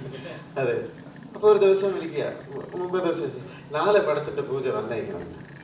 ഈ കഥയും പറഞ്ഞിട്ടില്ല, ഡേറ്റ് ചോദിച്ചില്ല, പൂജയ്ക്ക് വിളിച്ചു. പിന്നെ പൂജയ്ക്ക് പോയപ്പോൾ അറിയാണ്ട് ഞാൻ കോട്ടിട്ടിട്ട് പോയി. അത് ഭയങ്കര ന്യൂസായിരുന്നു. അന്ന് എനിക്കറിയില്ല, ക്ലൈമാറ്റിക് കണ്ടീഷൻ വീട്ടിൽ തന്നെ ഇറങ്ങുമ്പോൾ കുറച്ച് തണുപ്പായിരുന്നു. അപ്പോൾ കോട്ടിട്ട് അവിടെ ചെന്നപ്പോൾ ഭയങ്കര ചൂടായിരുന്നു. എല്ലാവരും എന്നെ കണ്ട് ചിരിച്ചുകൊണ്ടിരിക്കുക. പക്ഷേ നമ്മുടെ ഡയറക്ടർ ഒമർ മാത്രം വേറെ വിഷയമല്ല, ആഹാ ഇതാണ് കഥാപാത്രം. അത് കഴിഞ്ഞിട്ട് നല്ല ചൂടുള്ള സമയത്ത് പൂജയ്ക്ക് പുള്ളി കോട്ട് സൂട്ട് കെട്ടില്ലേ, എനിക്ക് കോട്ട ഊറണം. അപ്പൊ ഞാൻ ഊറാനെടുത്തൊക്കെ ഒമർ നോക്കുമ്പോ ഇങ്ങനെ കളിച്ചോണ്ടിരിക്കുക. ശരിയായിട്ട് അപ്പൊ പടത്ത് ഷൂട്ടിങ് വരുമ്പോ ഇപ്പൊ ക്യാരക്ടർ എന്താ ഉണ്ടല്ലോ അന്നേക്ക്. ശരി, இந்த ட்ரெஸ் ஒன்றும் அளவு ஒன்றும் எடுத்தில்ல அண்ணா, அந்த கோட் இட்டு அந்த கோட்டு வேற എന്താ ചെയിന് മോതിരം അന്നെനിക്കല്ല എന്തൊക്കെ ഉണ്ടോ ഇല്ല എന്റെ കഥാപാത്രം നിങ്ങൾ തന്നെയാണ് നിങ്ങളുടെ കഥാപാത്രം. ആക്ച്വലി പുള്ളി വിചാരിച്ചത് ഇതിന്റെ ലോഞ്ച് 5 സ്റ്റാർ ഹോട്ടൽ സത്യം ഇൻഡോർ ആയിരിക്കും വെച്ചിട്ട് അതിലാ വന്നത്. ഭയങ്കര ബിൽഡപ്പാ വന്നിട്ട് ഞാൻ മാത്രം വിയർത്ത്. അത് പിന്നെ ലൊക്കേഷൻ എന്നപ്പോ കഥാപാത്രം പറഞ്ഞപ്പോ ഡയലോഗ്സിന് പറഞ്ഞു, അന്നം പറയുന്നത് പോലെ പറഞ്ഞു ഡയലോഗ്. ഇതെന്തുകൊണ്ട് ഇത് പറയുന്നതെന്ന് വെച്ചാൽ തമിഴ് മിക്സ് ചെയ്ത് മലയാളത്തിൽ അങ്ങനെ സംസാരിച്ചിരിക്കുകയാണ് ക്യാരക്ടർ. പക്ഷെ ഞാൻ ഡബിങ് പോയപ്പോഴാണ് മനസ്സിലാക്കിയത് ഭയങ്കര രസകരമായിട്ടുണ്ട്. ചെറിയ പോർഷനായാലും ഗസ്റ്റ് അപ്പിയറൻസ് ആയാലും ഒരു പടത്തിലെ ഫുട്ടേജ് അല്ല, നമ്മൾ എവിടെയാണ് നിൽക്കുന്നത്, ആ പടത്തിലെ ഏത് സ്ഥലത്താണ് നമ്മൾ നിൽക്കുന്നതെന്നാണ് അത് വെച്ച് നോക്കുമ്പോൾ എൻ്റെതായിട്ട് ഒരു കഥാപാത്രത്തിൽ കൊണ്ടുവന്ന് അതൊക്കെ ഒരു എന്താ പറയുക ഒരു ഫ്രീഡം കൊടുത്ത് നിങ്ങൾ പറയുന്ന രീതിയിൽ പറഞ്ഞു എന്ന് പറഞ്ഞ് അങ്ങനെ അഭിനയിച്ച ഒരു ക്യാരക്ടറാണ്. നന്നായി വന്നിട്ടുണ്ട്.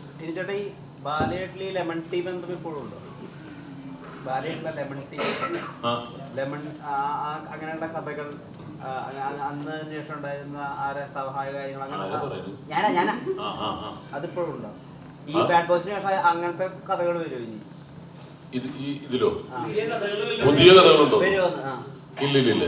അത് ഇനി ഒരു പടം പ്രൊഡ്യൂസ് ചെയ്യാൻ പോകുന്നുണ്ട്. അപ്പൊ ഈ അടുത്ത പടത്തിൽ നമ്മൾ വേണമെന്നുണ്ടെങ്കിൽ ഇതുപോലുള്ള കഥകൾ പറയാൻ പാടില്ല എന്നുള്ള ഒരു എഗ്രിമെന്റ് ഉണ്ട്.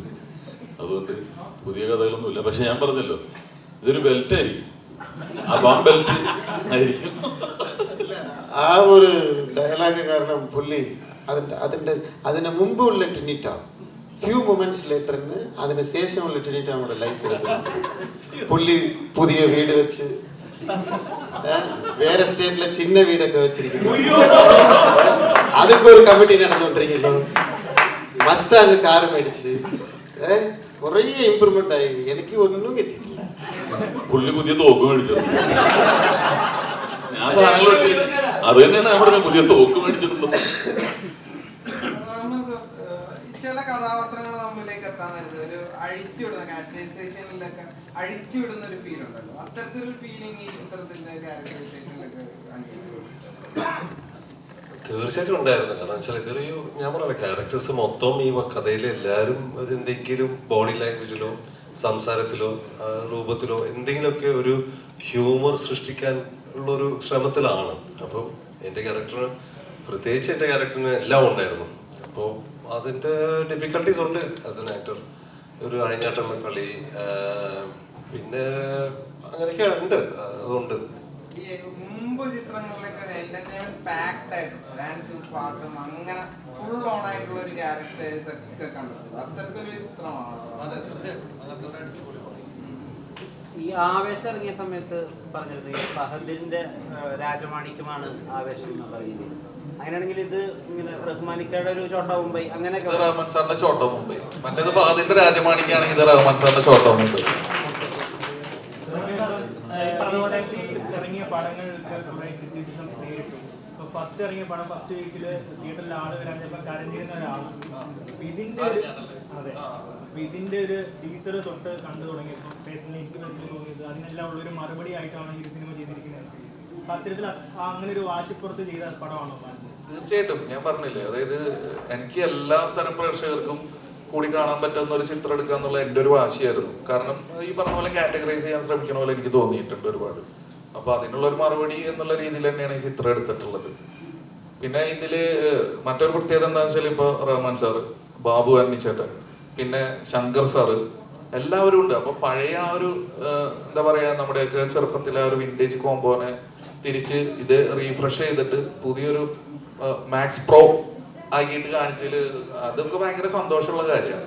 ഇത്രയും നമ്പർ ഓഫ് ആർട്ടിസ്റ്റുകളെ കൊണ്ടുവരുമ്പോൾ പ്രൊഡ്യൂസറിനെ കൺവിൻസ് ചെയ്യണം. എങ്ങനെയാണ് ഇവരെ കൺവിൻസ് ചെയ്യുന്നത്? അല്ല, സാറിന് ഞങ്ങൾ വന്ന് പറഞ്ഞ്, അപ്പൊ ഷീലുവിന് ഫസ്റ്റ് കഥ ഇഷ്ടമായി, സാറിന് കഥ ഇഷ്ടമായി. അങ്ങനെ പിന്നെ ഇവരും അബ്രാം സാറും ഉണ്ടായിരുന്നു. ഇത്ര ആർട്ടിസ്റ്റുകളെ കിട്ടില്ല. ഒരു കാര്യം കൂടെ പറയാം. ഈ പടത്തില് ഉമർ സാജയിന് ഈ പടത്തിൽ വന്ന ആർട്ടിസ്റ്റ് എല്ലാം ഇഷ്ടപ്പെട്ട അഭിനയിച്ചിരിക്കുന്നത്, ഞാൻ ഉൾപ്പെടെ. വേറൊരു കാര്യം പറയാം, ബാലചേട്ടൻ പൈസ പോലും മേടിച്ചിട്ടില്ല. ബാലചേട്ടൻ ഫ്രീ ആയിട്ട് വന്നിട്ടാണ് എനിക്ക് അഭിനയിച്ചു തന്നത്. ഇല്ല, പ്രൊഡ്യൂസർ റെഡി, അവർ തരാനിരുന്നതാണ്. പക്ഷെ എൻ്റെ ഒരു ഇഷ്ടം കൊണ്ടും പിന്നെ ഇക്കാവിടെ ഞാൻ ഇത്രയും വർഷം കഴിഞ്ഞ് നല്ല ഓർമ്മയിലുണ്ട് എനിക്ക് അഭിനയിച്ചത്. ഇത്രയും വർഷം കഴിഞ്ഞ് അഭിനയിക്കുമ്പോൾ ഞാൻ തന്നെയാണ് പറഞ്ഞത്, പ്രൊഡ്യൂസർക്ക് റെഡിയായിരുന്നു എനിക്ക് ശമ്പളം കൊടുക്കാനായിട്ട്. ഞാൻ പറഞ്ഞു ഒരു നല്ല പടം, കമേഴ്ഷ്യൽ പടം, എനിക്ക് ശമ്പളം വേണ്ടാന്ന് ഞാൻ പറഞ്ഞു. പക്ഷേ പടം ഹിറ്റാവുമ്പോൾ ഡെഫിനറ്റ്ലി ഹിറ്റാവും. ചാരിറ്റി പ്ലാൻ പാവപ്പെട്ടവർക്ക് ഒരു നല്ലത് മാത്രം ചെയ്യാം, പടം വിജയിക്കും ഞാൻ പറഞ്ഞു. അസിസ്റ്റന്റ് ഡയറക്ടേഴ്സ് ഒക്കെ ഇങ്ങനെ റീസെന്റ് ഉള്ള വർക്സിലൊക്കെ പറഞ്ഞിട്ടുണ്ട്. ഈ റഹ്മാൻ സാറൊക്കെ സത്യം ഈ മമ്മൂക്കാലാണ് ഈ ഒരു കാറ്റഗറിയിലൊക്കെ പറയുന്നത് സ്ക്രീൻ പ്രസൻസിന്റെ കാര്യത്തിൽ എന്താണ് ഇദ്ദേഹത്തിലേക്ക് ഈ ഗണത്തിൽ കൂട്ടുന്നതെന്ന് ചോദിക്കുന്നത്. സ്ക്രീൻ പ്രസൻസ് ഇല്ലാത്ത മോണ്ടറി കാണാനൊരു ഫീൽ ഉണ്ടല്ലോ, അത് ഇങ്ങനെ പലപ്പോഴും ഇങ്ങനെ ഷെയർ ചെയ്തിട്ടുണ്ടായിരുന്നു. അപ്പം ഒരു ഡയറക്ടർ പെർസ്പെക്റ്റീവില് ഇത് എത്രത്തോളം ആസ്വദിച്ചിരുന്നു? അല്ല, ഞാനിത് സത്യം പറഞ്ഞു കഴിഞ്ഞാൽ ഈ പടം കണ്ടു കഴിഞ്ഞിട്ട് ഞാൻ ഭയങ്കര ഒരു വാവ് അടിച്ചിട്ടുണ്ട്. കാരണം സാറിന്റെ ഒരു ഓറഞ്ച് സ്ക്രീൻ പ്രസൻസ് ഒക്കെ ഉണ്ട്. അപ്പൊ എനിക്ക് സത്യം പറഞ്ഞു കഴിഞ്ഞാൽ എനിക്ക് പേഴ്സണലി ഭയങ്കര വിഷമമായി. അതായത് സാർ എന്തുകൊണ്ട് ഇത്ര നാള് ഇങ്ങനത്തെ ഒരു സാധനം ചെയ്തില്ല? അല്ലെങ്കിൽ ഇപ്പൊ ഈ സിനിമ ഇതിങ്ങനെ ഹിറ്റായി കഴിഞ്ഞാല് ഇതിന്റെ ഗുണം മറ്റുള്ള ഡയറക്ടേഴ്സിനും എല്ലാവർക്കും കൂടി. ഒന്നാമതേ ഇവിടെ മലയാളത്തിലെ ആർട്ടിസ്റ്റുകളുടെ ഡേറ്റ് കിട്ടാൻ ഭയങ്കര ബുദ്ധിമുട്ടാണ്. അപ്പൊ സാറിനെ പോലെ ഒരാള് വീണ്ടും വന്ന് ഇതേപോലെ മാസീവ് ഇമ്പാക്റ്റ് ഉള്ള മാസ് കോമഡി എല്ലാം കലർന്നിട്ടുള്ള ഒരു ഫിലിമുകൾ ചെയ്യുക, അതൊക്കെ ഇൻഡസ്ട്രിക്ക് ഭയങ്കര ഗുണമുള്ള കാര്യങ്ങളാണ്. അപ്പൊ ഇനിയും ഒരുപാട് താരങ്ങൾ വരട്ടെ. ഞങ്ങൾക്ക് സംവിധായകർക്കൊക്കെ ഞങ്ങളുടെ മനസ്സിൽ കണ്ടറിഞ്ഞ് സിനിമ ചെയ്യാൻ പറ്റുന്ന അത്രയധികം താരങ്ങൾ ഉണ്ടാവട്ടെ.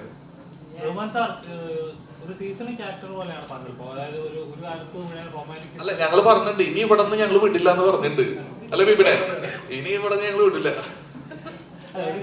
സീസണിൽ റൊമാൻറ്റിക് കഥാപാത്രങ്ങളിലൂടെയായിരുന്നു. പിന്നീട് നായകനായി നിൽക്കുന്നു, പിന്നീട് വില്ലനായി വരുന്നു, പിന്നീട് ധ്രുവങ്ങൾ 16 പോലെ ആരും പ്രതീക്ഷിക്കാത്ത ഒരു കഥാപാത്രങ്ങളിലൂടെ ഞങ്ങൾ കണ്ടിട്ടുണ്ട്.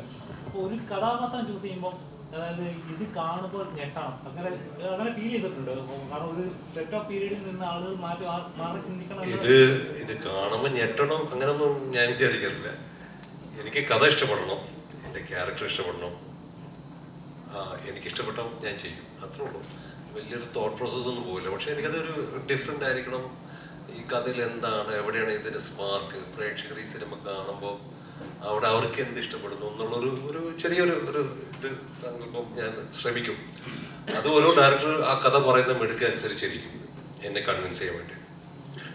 ഈവൻ ഈ ഒരു കഥ പറയുമ്പോൾ പോലും ഞാൻ ആക്ച്വലി നമ്മളൊരു 3-4 സിറ്റിംഗ് ഇരുന്നു ഞാനൊന്ന് ഓക്കെ പറയാൻ. പക്ഷെ എല്ലാ സമയത്തും ഒമർ എൻ്റെ അടുത്തൊന്നും ഇല്ല, നമുക്കത് നിങ്ങൾക്ക് ചെയ്യാൻ പറ്റും, ഞാനുണ്ട് കൂടെ, വാ വാ എന്നൊക്കെ പറഞ്ഞ് അങ്ങനെയുള്ള ധൈര്യത്തിലാണ് ഞാൻ പറഞ്ഞത്. സാറങ്ങളാണ് ആക്ച്വലി നന്ദി പറഞ്ഞത്. കാരണം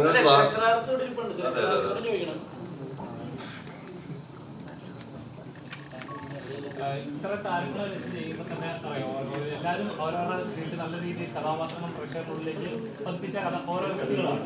അപ്പൊ അങ്ങനെയുള്ള വ്യക്തികളെ വെച്ചിട്ട് ഇത്രയും അടുപ്പിച്ച് ചെയ്യുമ്പോൾ ഓരോ കഥാപാത്രങ്ങൾക്ക് അതിന് പ്രാധാന്യം ഉണ്ടായിരിക്കും. അത്രത്തോളം ടഫാണ് ഇതിന്റെ സ്ക്രിപ്റ്റ് ഓരോ കഥാപാത്രങ്ങൾ പ്ലേസ് ചെയ്യാനായിട്ട്. അതായത് ഓരോ ക്യാരക്ടേഴ്സിനും ഇപ്പോൾ ഒരു സീനിൽ വന്നു പോകുന്ന ക്യാരക്ടർ ആണെങ്കിൽ കൂടെ ഈക്വൽ ഇമ്പോർട്ടൻസ് എന്ന് പറയുന്നില്ല. പക്ഷെ എല്ലാവർക്കും ഒരു ഇമ്പോർട്ടൻസും കൃത്യമായ സ്പേസും കൊടുക്കാൻ ഭയങ്കര ശ്രദ്ധിച്ച് തന്നെയാണ്, അത് എഴുത്തില് ശ്രദ്ധിച്ചിട്ട് തന്നെയാണ് ചെയ്തത്. പിന്നെ കാസ്റ്റിങ്ങിലോട്ട് വന്നപ്പോഴാണ് ഇപ്പൊ ചില ആൾക്കാരൊക്കെ ജസ്റ്റ് ക്യാരക്ടേഴ്സ് ആണെങ്കിലും പിന്നീട് കാസ്റ്റിങ്ങിലോട്ട് വന്നപ്പോൾ ഒരു വലിയ പ്രൊഡക്ഷൻ വന്നുകൊണ്ടാണ് അങ്ങ് ഇത്രയും വലിയ ഒരു 75 ആർട്ടിസ്റ്റുകളുള്ള ഒരു കാസ്റ്റിങ്ങിലോട്ട് പോയത്. പിന്നെ പറയാനുള്ളത്, നാളെ പടം റിലീസാണ്, നാളെ എൻ്റെ ബർത്ത്ഡേ ആണ്. അപ്പോൾ ഒരു ബർത്ത്ഡേ ഗിഫ്റ്റ് പോലെ പടം എല്ലാവരും ഹിറ്റാക്കി തരണം. റഹ്മാൻ സാറ് കൈ കിടക്കുന്ന വാച്ച് എനിക്ക് ഗിഫ്റ്റായിട്ട് തരാമെന്ന് പറഞ്ഞിട്ടുണ്ട്. അതുപോലെ പടം എല്ലാവരും ഹിറ്റാക്കി ഒരു ഗിഫ്റ്റ് പോലെ എനിക്ക് തരണം. Thank you sir, thank you. ബാലയുടെ വാച്ച് നോക്കണം, ഇതാണ് ഗിഫ്റ്റ്. റഹ്മാൻ സാർ വാച്ച് ഇട്ടിട്ടില്ല. റഹ്മാൻ സാറ് ഇതില് വന്നിട്ടുള്ള, അതായത് പണ്ട് റഹ്മാൻ സാറ് റൊമാൻറ്റിക് ഹീറോ ആയിരുന്നു. അപ്പോ ഇത് എല്ലാത്തിനും കൂടിയിട്ട് ഒരു കൊളാഷാണ്.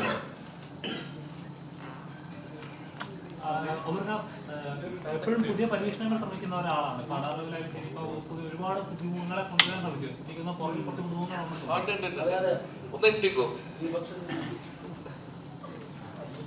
എങ്ങനെ ഉണ്ടായിരുന്നു ഇത്രയും വലിയ എക്സ്പീരിയൻസ് ഉള്ള ആക്ടേഴ്സിനെ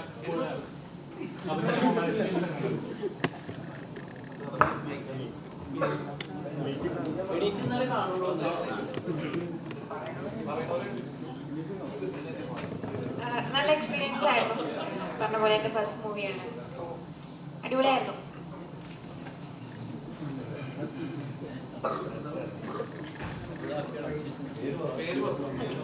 ഹായ്, എൻ്റെ പേര് ഷനാനാണ്. ഹായ്, എൻ്റെ പേര് ആര്യ മേനോൻ. എൻ്റെ പേര് അമൃത. നമസ്കാരം, എൻ്റെ പേര് അർജുനാണ്. ഇത് സത്യം പറഞ്ഞാൽ നല്ലൊരു എക്സ്പീരിയൻസ് ആയിരുന്നു. എൻ്റെ ഫസ്റ്റ് മലയാളം മൂവിയാണ്. ഞാൻ റഹ്മാൻ സാറിനെ കണ്ടത് ആദ്യം 2015 മഴവിൽ മനോരമ ഡി4 ഡാൻസിലാണ് സാറിനെ കണ്ടിട്ടുണ്ടായിരുന്നത്. അന്നാണ് സാറിനോട് സെൽഫി എടുത്തിട്ടുണ്ടായിരുന്നത്. ഇന്ന് 2024 ഈ വർഷത്തിൽ സാറിൻ്റെ ചൈൽഡ്ഹുഡ് ക്യാരക്ടറായിട്ട് പ്ലേ ചെയ്യാൻ പറ്റുന്ന സത്യം പറഞ്ഞ പ്ലേസ് മൂമെൻ്റ് ആണ്. So thank you to Omar sir and the bad boys team chance opportunity തരാൻ വേണ്ടി. Thank you sir. Thank you. നമ്മൾ താരങ്ങളെ കാണാൻ നേരത്തെ ഇങ്ങനെ ഒബ്സർവ് ചെയ്യുന്നു. ഒബ്സർവ് ചെയ്യാൻ നേരത്തെ അവരെന്ത് ചെയ്യുന്നു, എങ്ങനെ ഇരിക്കുന്നു, ആ ഒരു ഒബ്സർവേഷൻ നിങ്ങൾക്ക് എപ്പോഴും ഉണ്ടാവുമല്ലോ. കാര്യം ഒരുപാട് ചിത്രങ്ങൾ കണ്ടതിന് ശേഷമായിരിക്കും, ഇവരുടെ സ്ക്രീൻ പ്രസൻസ് ഒക്കെ കണ്ടതിന് ശേഷമായിരിക്കും നിങ്ങൾ ഇവര് അഭിനയിക്കുന്നതാണ്.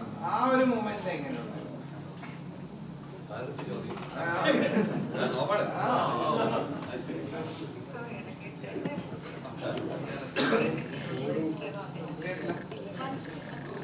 പിന്നെ അതായത് നമ്മൾ ഒരുപാട് നാള് ഇവരൊക്കെ ഈ താരങ്ങളുമായിട്ട് അഭിനയിക്കാൻ നേരത്തെ ഇവരുടെ സ്ക്രീൻ പ്രസൻസ് ഒക്കെ കണ്ട് ഒരു ആ മൂവ്മെന്റ് ഒക്കെ ചെയ്തതിന് ശേഷമായിരിക്കും നമ്മൾ ഇവര് പെർഫോം ചെയ്യുന്നത് ലൈവായിട്ട് കാണുന്നത്.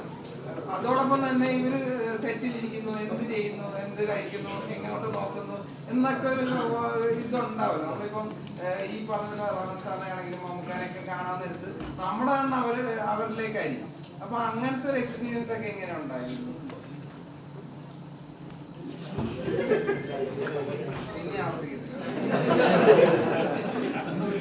അങ്ങനെ ചോദിച്ചു കഴിഞ്ഞാൽ Rahman sir, of course Rahman സാറിനെ നേരിട്ട് കണ്ടപ്പോൾ ഒരു മൊമെന്റ് ഉണ്ടായിരുന്നു. റഹ്മാൻ സാറിനെ മാത്രമല്ല, ഷീ മാമിനെയും ആൻസൺ ചേട്ടനെയും എല്ലാവരെയും കണ്ടു, ബിബിൻ ചേട്ടനെയും സെന്തിൽ ചേട്ടനെ അല്ല പറയുവാ എല്ലാവരെയും ഡേറ്റിംഗിട്ടും ചേട്ടനെ എല്ലാവരെയും ബാല സാറിനെ എല്ലാവരെയും കണ്ടപ്പോൾ ഒരു മൊമെന്റ് ഉണ്ടായിരുന്നു എന്തൊക്കെയായാലും. പിന്നെ റഹ്മാൻ സാർ ഡാൻസ് കളിക്കുന്നേ കണ്ടപ്പോൾ ഓ അടിപൊളിയായിട്ട് തോന്നിയായിരുന്നു. അത് ഞാനൊരു ഡയറക്ടർ സാറാണ്, അത് ആൻസൺ ചേട്ടനും എല്ലാവരും. അപ്പൊ അതെ സാറിനത് പനിയായിരുന്നു, അപ്പൊ അതുകൊണ്ട് ബിബിൻ ചേട്ടനും എല്ലാരും അടിപൊളിയായിട്ട് ചെയ്തു. ആൻസൺ ചേട്ടന്റെ പേരായിട്ടാണ് ഇതിൽ ചെയ്യുന്നത്. ആൻസൺ ഈ പടത്തിൽ ഒരു ഉമ്മ വെച്ചിട്ടുണ്ട്, അത് കുറിച്ച് ആരെങ്കിലും സംസാരിക്കുന്നു? ഞാൻ പബ്ലിക്കലി കുടുംബക്കാരുടെ മുമ്പിൽ വെച്ച് ഉമ്മ വെച്ചാണ്, അപ്പൊ അതുകൊണ്ട് ഐ തിങ്ക് ഇറ്റ്സ് അപ്രൂവ്ഡ് അല്ലേ? ഉമ്മ വെക്കാം അല്ലേ? അല്ലേ?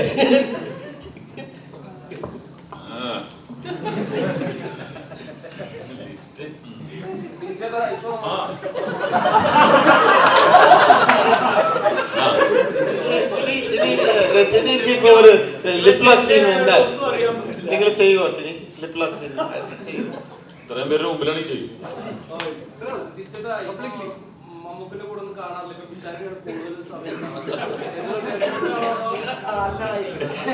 അല്ല തീർച്ചയായിട്ടും എന്റെ കൂടെയാ. ഇപ്പൊ നിങ്ങൾ എങ്ങനെ നേരത്തെ ചോദിച്ചത് ഇത്ര തിരക്കുള്ള ആളെ എങ്ങനെയാണ്? ഞാൻ തിരക്ക് സ്വന്തം ഉണ്ടാക്കുന്ന ആളാണ്, ഞാൻ ഓടി നടന്ന് വർക്ക് ചെയ്യുന്ന ഒരാളാണ്. പക്ഷേ പ്രയോറിറ്റി അതാണ് നമുക്ക് എപ്പോഴും തിരക്കുകൾ. അപ്പൊ എന്റെ തിരക്കെന്ന് പറഞ്ഞാൽ ഈ പടത്തിൽ പങ്കെടുക്കുക എന്നുള്ളതാണ്. എന്ത് തിരക്കുണ്ടെങ്കിലും ഒരു നോ എന്ന് പറഞ്ഞൊരു ഡേറ്റ് ഞാൻ കൊടുത്തിട്ടില്ല. കാരണം ഡബിങ്ങിന് വരെ വിളിക്കുമ്പോൾ എൻ്റെ എല്ലാ പ്രയോറിറ്റീസും മാറ്റി വെച്ചിട്ട് ഞാൻ ഇതിൽ വന്നത്. ഒരു 19 സിനിമകളോട് ഞാൻ ചെയ്തിട്ടുണ്ട്. പക്ഷേ ചെയ്ത അന്ന് മുതൽ ഇതൊരു ഹിറ്റ് സിനിമയാണെന്ന് ഞാൻ എന്നും 100% വിശ്വസിക്കുന്നതുകൊണ്ടാണ് ഇതിൻ്റെ കൂടെ നിന്നത്. അപ്പോൾ നാളെ നിങ്ങൾക്ക് തിയേറ്ററിൽ അത് എക്സ്പീരിയൻസ് ചെയ്യാൻ സാധിക്കും. എന്തുകൊണ്ട് ഇതിൻ്റെ അകത്ത് ഇത്രയും ആർട്ടിസ്റ്റുകൾ ഇത്ര ആത്മാർത്ഥമായിട്ട് നിൽക്കാൻ കാരണം എന്ന് പറഞ്ഞാൽ ആ ഒരു ഹിറ്റ് വൈബ് ഫസ്റ്റ് ദിവസം പോലെ എനിക്ക് ഫീൽ ചെയ്തിരുന്ന ആ ഒരു ബ്ലെസ്സിങ് ഉള്ളൊരു സിനിമയാണ്. അപ്പോൾ തീർച്ചയായിട്ടും നാളെ ഈ പറഞ്ഞ ഉത്തരം നിങ്ങൾ റിവൈൻഡ് ചെയ്തിട്ട് നോക്കിയിട്ടുണ്ടെങ്കിൽ സാധിക്കും എന്തുകൊണ്ടാണ് നമ്മൾ എല്ലാ തിരക്കും മാറ്റിയിട്ട് ഒമറിൻ്റെ കൂടെ തന്നെ നിന്നതെന്നുള്ളത്. പിന്നെ മമ്മൂക്കയുടെ കൂടെ നിൽക്കാന്ന് പറഞ്ഞാൽ അല്ല ഇവന്റെ എല്ലാം ചീഞ്ഞോണ എല്ലാ ഐറ്റംസ് എന്തെങ്കിലും ഇത് മമ്മൂക്ക ഞാൻ തിരക്കാണെന്ന് അറിയുന്നത് കാണുന്നതാണ് ഇഷ്ടം ഇന്ന സിനിമയിൽ. കാരണം അവിടെ തന്നെ നിൽക്കാനല്ലല്ലോ നമ്മൾ വന്നിരിക്കുന്നത്. അദ്ദേഹത്തിൽ നിന്ന് പഠിക്കാനുള്ളത് ഞാൻ വളരെ കുറച്ച് സമയം കൊണ്ട് പഠിച്ചു. ഒരുപാട് സിനിമകൾ ചെയ്യാൻ സാധിച്ചു. എന്ത് കാര്യം ഉണ്ടെങ്കിലും ഞാൻ അപ്പോൾ ഷെയർ ചെയ്യാറുണ്ട്. ഈ പറയുന്ന ഫോട്ടോസ് ഞാൻ റഹ്മാനിക്കാൻ കൂടി ഇരിക്കുന്ന ഫോട്ടോസ് ഷെയർ ചെയ്യാൻ അപ്പം തന്നെ തമ്പ് വരാറുണ്ട്. എപ്പോഴും കമ്മ്യൂണിക്കേഷനുള്ള ആൾക്കാരാണ്. അതാണ് വേണ്ടത്. അല്ലാതെ നമ്മളെപ്പോഴും ഞാനിങ്ങനെ കൂടെയുണ്ട് കൂടെ നിങ്ങളെ അറിയിച്ചിട്ട് കാര്യമില്ല. ഞാൻ പക്ഷെ കൂടെയുണ്ട് അദ്ദേഹത്തിൻ്റെ കൂടെ. ഏതൊരു സന്ദർഭത്തിലും അദ്ദേഹത്തിൻ്റെ ബ്ലെസ്സിങ്സ് നേടാറുണ്ട്. ഇപ്പോൾ നാളെ സിനിമ ഇറങ്ങുമ്പോൾ അതിനു മുമ്പ് ഞാൻ ഒരു ബ്ലെസ്സിങ് നേടും. അദ്ദേഹത്തിൻ്റെ എൻ്റെ ഒരു ബിഗ് ബ്രദർ തന്നെയാണ്. എനിക്കൊരു സ്മോൾ ബ്രദർ കൊണ്ടുപോയി ഇനി റഹ്മാൻ സാറല്ലേ. അപ്പോൾ ഇത് തന്നെയാണ്. അപ്പോൾ ഈ 75ഓളം ആർട്ടിസ്റ്റുകൾ എങ്ങനെ ഇതിൽ കോർഡിനേറ്റ് ചെയ്യുന്നുള്ളത് അതൊരു കൺട്രോളറിന്റെ കഴിവ് തന്നെയാണ്. ഇക്ബാൽ പനായിക്കുളം ആണെങ്കിലും ഞാൻ പറയുന്നത് ഇക്ബാൽ പനായിക്കുളം അതിന്റെ നോക്ക്. പക്ഷെ യഥാർത്ഥത്തില് ദൈവം തന്നെയായിരുന്നു കൺട്രോളർ. കാരണം നമുക്ക് ഒരുപാട് നമുക്ക് പറ്റാത്ത കാലാവസ്ഥകള്, മഴ, ചൂട് എല്ലാം ഉണ്ടായിട്ടും ഒരു ബ്ലോക്കും ഇല്ലാതെ ഒരു ബ്ലോക്കും ഇല്ലാതെ നമുക്ക് സിനിമ ഇന്നിപ്പോൾ നിങ്ങളുടെ മുന്നിൽ ഇരിക്കാൻ സാധിച്ചത് ദൈവത്തിന്റെ ബ്ലെസ്സിങ് തന്നെയാണ്. നാളെ അത് തിയേറ്ററിൽ ഹിറ്റ് ആകുമ്പോഴും ആ ബ്ലെസ്സിങ് ഉണ്ടാവും എന്നുള്ള യാതൊരു സംശയം.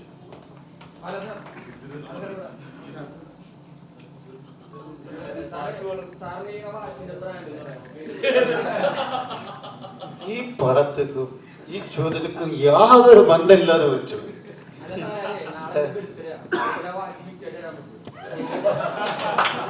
ആധാർ കാർഡ് കാണിച്ചു.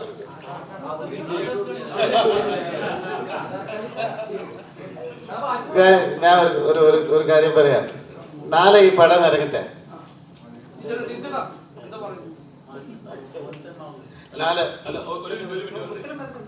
എന്റെ വാച്ച് മോതിരം ഒന്നും ചോദിക്കരുത്, ഭാവിയിൽ വേറെ പ്രശ്നത്തിലേക്ക്. ആ പേര് ഞാൻ പറയാനുള്ള ജോൺസൺ ജോൺസൺ ആൻസൺ അതുമായിട്ട് സാമ്യമുള്ള ഈ പ്രസ് മീറ്റിനിടയ്ക്ക് ഇവർ ഒരു മീറ്റിംഗ് വെച്ച് എനിക്ക് വേണ്ടി മാത്രമേ സംസാരിച്ചിട്ടില്ല. എന്താ വെച്ചാൽ ഈ പടം ഒന്ന് ഇറങ്ങട്ടെ. ഈ പടം ഇറങ്ങി കഴിഞ്ഞാൽ ഇതിൽ അഭിനയിച്ച എല്ലാ ആർട്ടിസ്റ്റുക്കും നല്ല ഒരു മാർക്കറ്റ് വരും. നല്ല പടങ്ങൾ, കുറേ പടങ്ങൾ വരട്ടെ. എല്ലാവരും ഇതുപോലെ വാച്ച് ചെയ്തിട്ടെ. എനിക്ക് കുറേ ബർത്ത്ഡേ വരട്ടെ. ഇവർ കയ്യിലേന്ന് പിടുങ്ങി നീ ആഘോഷിക്കും. നിന്റെ പേരെന്താ? വിഘ്നേഷ്. നിന്റെ ചാനൽ ഏതാ? ശരി, വീട്ടിലേക്ക് കാണാത്തരാ കേട്ടോ. തരുൺ പറഞ്ഞാൽ തന്നിരിക്കും ഉറപ്പ്. ഈ വാച്ച് അല്ല, വേറെ വാച്ച്. വാ, നീ നാളെ വന്ന്. നാളെ എന്റെ ഒരു റിക്വസ്റ്റ് ആണ്. എന്റെ ഒരു റിക്വസ്റ്റ് ആണ്. ഇത്രയും ദിവസത്തിൽ ഈ പടം എടുത്താലും ഇത്രയും ആക്ടേഴ്സ് വെച്ചിട്ട് നമ്മുടെ ഈക്ക ഉൾപ്പെടെ ഒരു പുതിയ ഗെറ്റപ്പില് അത്രയും ഒരു ഹാർഡ് വർക്കിലാണ് ഈ പടം നാളെ ഇറങ്ങുന്നത്. മനസ്സുകൊണ്ട് നിങ്ങളെടുത്ത് ഞാൻ ഒരു കാര്യം പറയാം. പടം ഇഷ്ടപ്പെട്ടാൽ ഇതുകൊണ്ട് ഹിറ്റാക്കി തരുമോ പ്ലീസ്?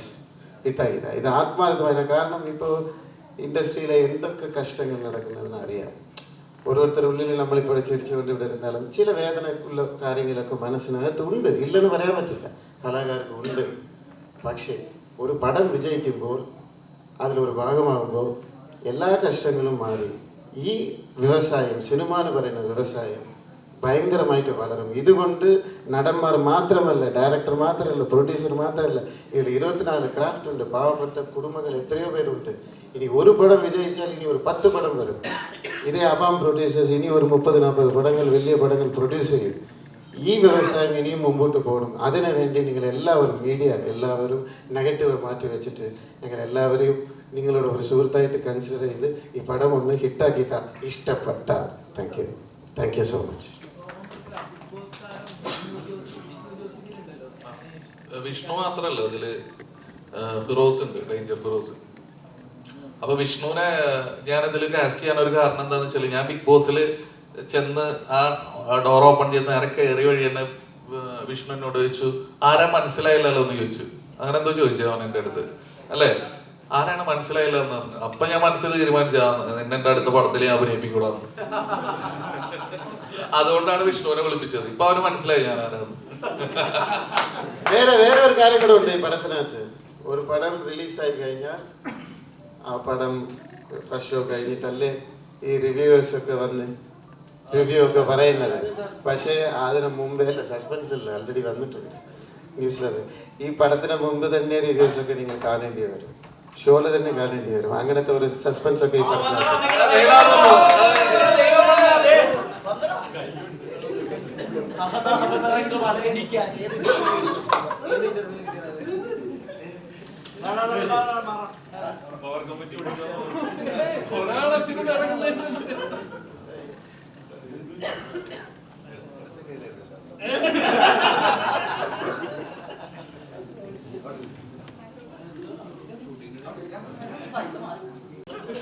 ബിരിയാണി കുഴി.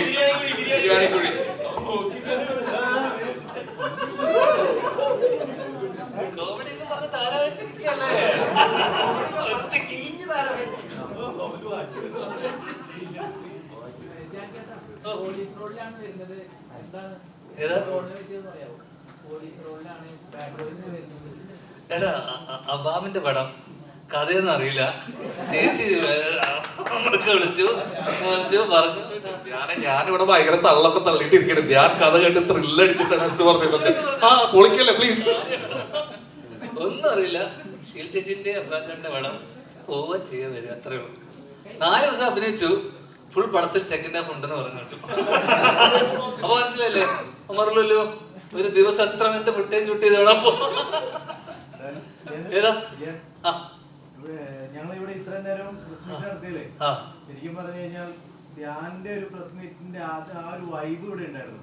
അതിന് പ്രത്യേക വല്ല കോഴ്സ് വർക്ക് കൊടുത്തിരുന്നു, അതായത് പടം ഇറക്കുന്നതിന് മുമ്പ് ഇന്റർവ്യൂവിലെല്ലാം നിങ്ങൾ ഇങ്ങനെ ചെയ്യണം എന്ന് ലെജൻസ് ആണ് ഇരിക്കുന്നത്. ലെജൻസ് റഹ്മാനിക്ക് കാണുന്ന വരുന്നതായിരുന്നില്ല സെറ്റില്.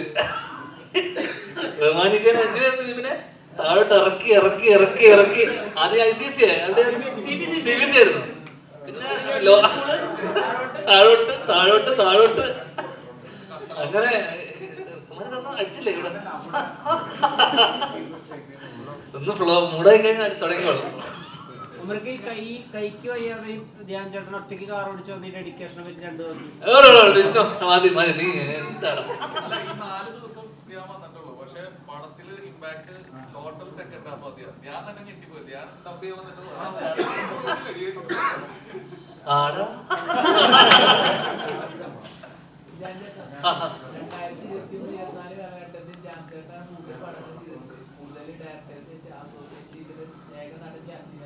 അതെ അതെ ബംഗാളിയെ പോലെ പണിയെടുപ്പിച്ചു.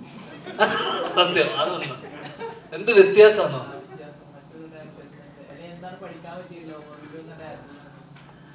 ഏത് ഏത് മറ്റേ മോശ സാഹചര്യത്തിലും എങ്ങനെയൊക്കെ അത് തരണം ചെയ്ത് ഒരു സിനിമ ചെയ്യാന്നുള്ളതും പിന്നെ ഒരു ആ സമയത്തല്ലേ ഇക്കൻ്റെ കേസ് നടക്കുന്നു, പ്രശ്നങ്ങൾ നടക്കുന്നു, അതൊന്നും തന്നെ സെറ്റിലോ അല്ലെങ്കിൽ ഒരു രീതിയിലും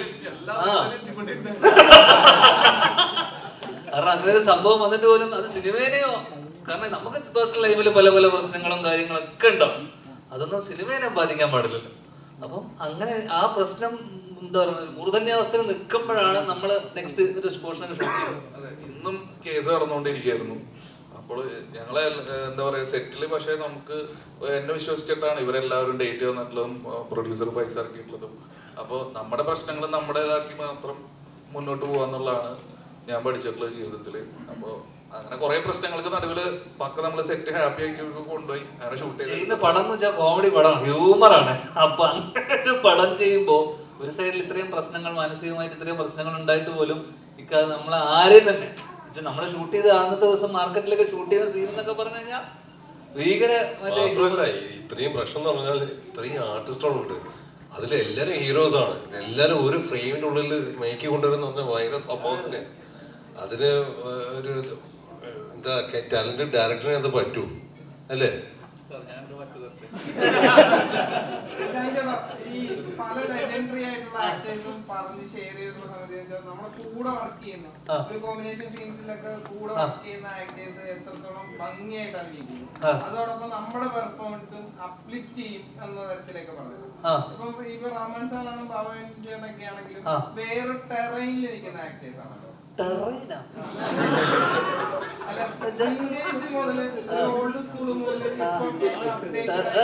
എന്താ പറയാനുണ്ടോ ടെറൈനെ പറ്റി?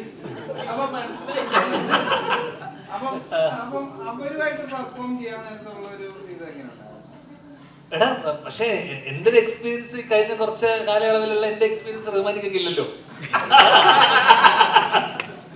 അല്ല അങ്ങനെയല്ല ഞാൻ പറഞ്ഞ നമ്മള് ഓപ്പോസിറ്റ് ഇവരോടെയൊക്കെ നിൽക്കുന്നത് തന്നെ നമ്മളൊരു ഭാഗ്യമായിട്ടാണ് നമ്മൾ കാണുന്നത് തീർച്ചയായിട്ടും. കാരണം നമ്മൾ ചെറുപ്പത്തിലൊക്കെ കണ്ട് എന്താ പറയുക നമ്മുടെ മനസ്സിലൊക്കെ തങ്ങി നിന്ന ഒരു മുഖമാണ് റഹ്മാനിക്കയുടെ. ഇന്നത്തെ മറ്റേ എന്താ പറയുക റൊമാൻറ്റിക് ഹീറോ ആണല്ലോ. അപ്പൊ ഇക്കേന്റെ ഓപ്പോസിറ്റ് നമ്മൾ നിൽക്കുന്ന സമയത്ത് നമുക്ക് നമ്മൾ നന്നാക്കണം, അല്ലെങ്കിൽ നമ്മൾ നന്നായി ചെയ്യണം, നമ്മൾ കാരണം ആ സീൻ കുളമാവാൻ പാടില്ല എന്നുള്ള ടെൻഷനായിരുന്നു. ഫസ്റ്റ് എനിക്ക് തോന്നുന്നു എനിക്ക് ഭവനോട് കോമ്പിനേഷൻ ഇല്ല, എനിക്ക് ഇക്കയുടെ കൂടെയും ഇക്കന്റെ ഗാങ് ബാഡ് ബോയ്സിന്റെ കൂടെയാണ് എന്റെ കോമ്പിനേഷൻ മൊത്തം. അപ്പം ബാക്കി വിപിനും മാൻസനൊക്കെ നമുക്ക് നമ്മളെ സമപ്രായക്കാരാണ്, സെന്തിലായിക്കോട്ടെ. ഇക്കൻ്റെ കൂടെ അതല്ല. അപ്പൊ നമ്മൾ തെറ്റിക്കരുത്, നമ്മളത് കറക്റ്റായിട്ട് കൊണ്ടുപോകണം. പക്ഷെ ഭാഗ്യത്തിന് അന്ന് ഞാൻ വന്ന ദിവസം ഇക്ക കുറെ തവണ തെറ്റിച്ചു, ഒരു വാക്കിൽ ഉടക്കിപ്പോയി. കുന്നംകുളം ഇക്കൊക്കെ ഒരു വാക്ക് പേരൊക്കെ കിട്ടിയില്ല കറക്റ്റ്, അത് ഏതൊരു കുന്നംകുളം കുന്നംകുളത്തിന് പകരം എന്തോ ഇക്ക അവിടെ ഉടക്കി കുന്നമംഗലോ. അപ്പൊ എനിക്കൊരു ധൈര്യം വന്നു. അപ്പം നമുക്ക് സ്വാഭാവികമായിട്ടും ഇത്തരം നമ്മൾ ഇതുപോലെ ലെജൻസിൻ്റെ കൂടെ വർക്ക് ചെയ്യുമ്പോൾ നമുക്ക് കിട്ടുന്ന ഒരു എനർജി വേറെ തന്നെയാണ്. അപ്പം നമ്മൾ എന്താ പറയണ്ട, ആ സീൻ എത്രത്തോളം നമ്മളെ കാരണം എന്താ പറയണ്ട മോശമാകാൻ പാടില്ല. പിന്നെ ഇവരുടെ ഒരു എക്സ്പീരിയൻസ് എന്നൊക്കെ പറയുന്നത് ഡീറാണല്ലോ. അപ്പോൾ ആ രീതിയിൽ നമ്മൾ ഭയങ്കര എൻജോയ് ചെയ്ത് നമ്മുടെ കോമ്പിനേഷൻ സീനൊക്കെ തന്നെ നമ്മൾ ഭയങ്കര ആസ്വദിച്ച് ചെയ്തിട്ടുള്ള ആ സിനിമയിൽ തന്നെയുള്ള ഏറ്റവും രസകരമായി ഇരിക്കും. കാരണം ഇവർക്ക് ഒരുപാട് വേറെയും കുറേ പരിപാടികളുണ്ടായിരുന്നു. എന്നെ സംബന്ധിച്ചിടത്തോളം പേഴ്സണലോട്ട് എനിക്ക് ഭയങ്കര ഇൻട്രസ്റ്റിംഗ് ആയിട്ടുള്ള സീനുകളും എല്ലാം ഭയങ്കര ഇമ്പാക്റ്റ് ഉള്ള സീനുകളായിരുന്നു. ഞാൻ വന്നു പോയിരുന്ന സീനുകളൊക്കെ ഭയങ്കര ആസ്വദിച്ച് ചെയ്തതാണ്. അപ്പൊ ഞാൻ പറഞ്ഞത് ഇത് കുഴപ്പമില്ല, എനിക്ക് രക്ഷ ഷെട്ടിയാണ് എന്റെ മനസ്സിൽ.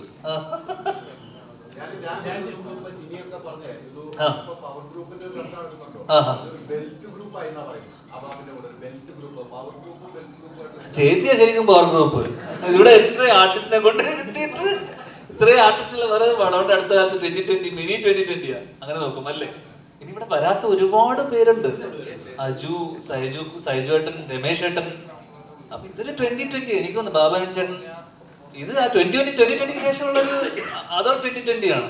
അപ്പൊ ഇതിനേക്കാളും വലിയ ഗ്രൂപ്പ് ഒന്നും പറയില്ല എന്നെ സംബന്ധിച്ചാണ്. എന്നോട് ചോദിച്ചാൽ ഇതാണ് ഏറ്റവും വലിയ പവർ ഗ്രൂപ്പ്. ഇതേ കാണ്.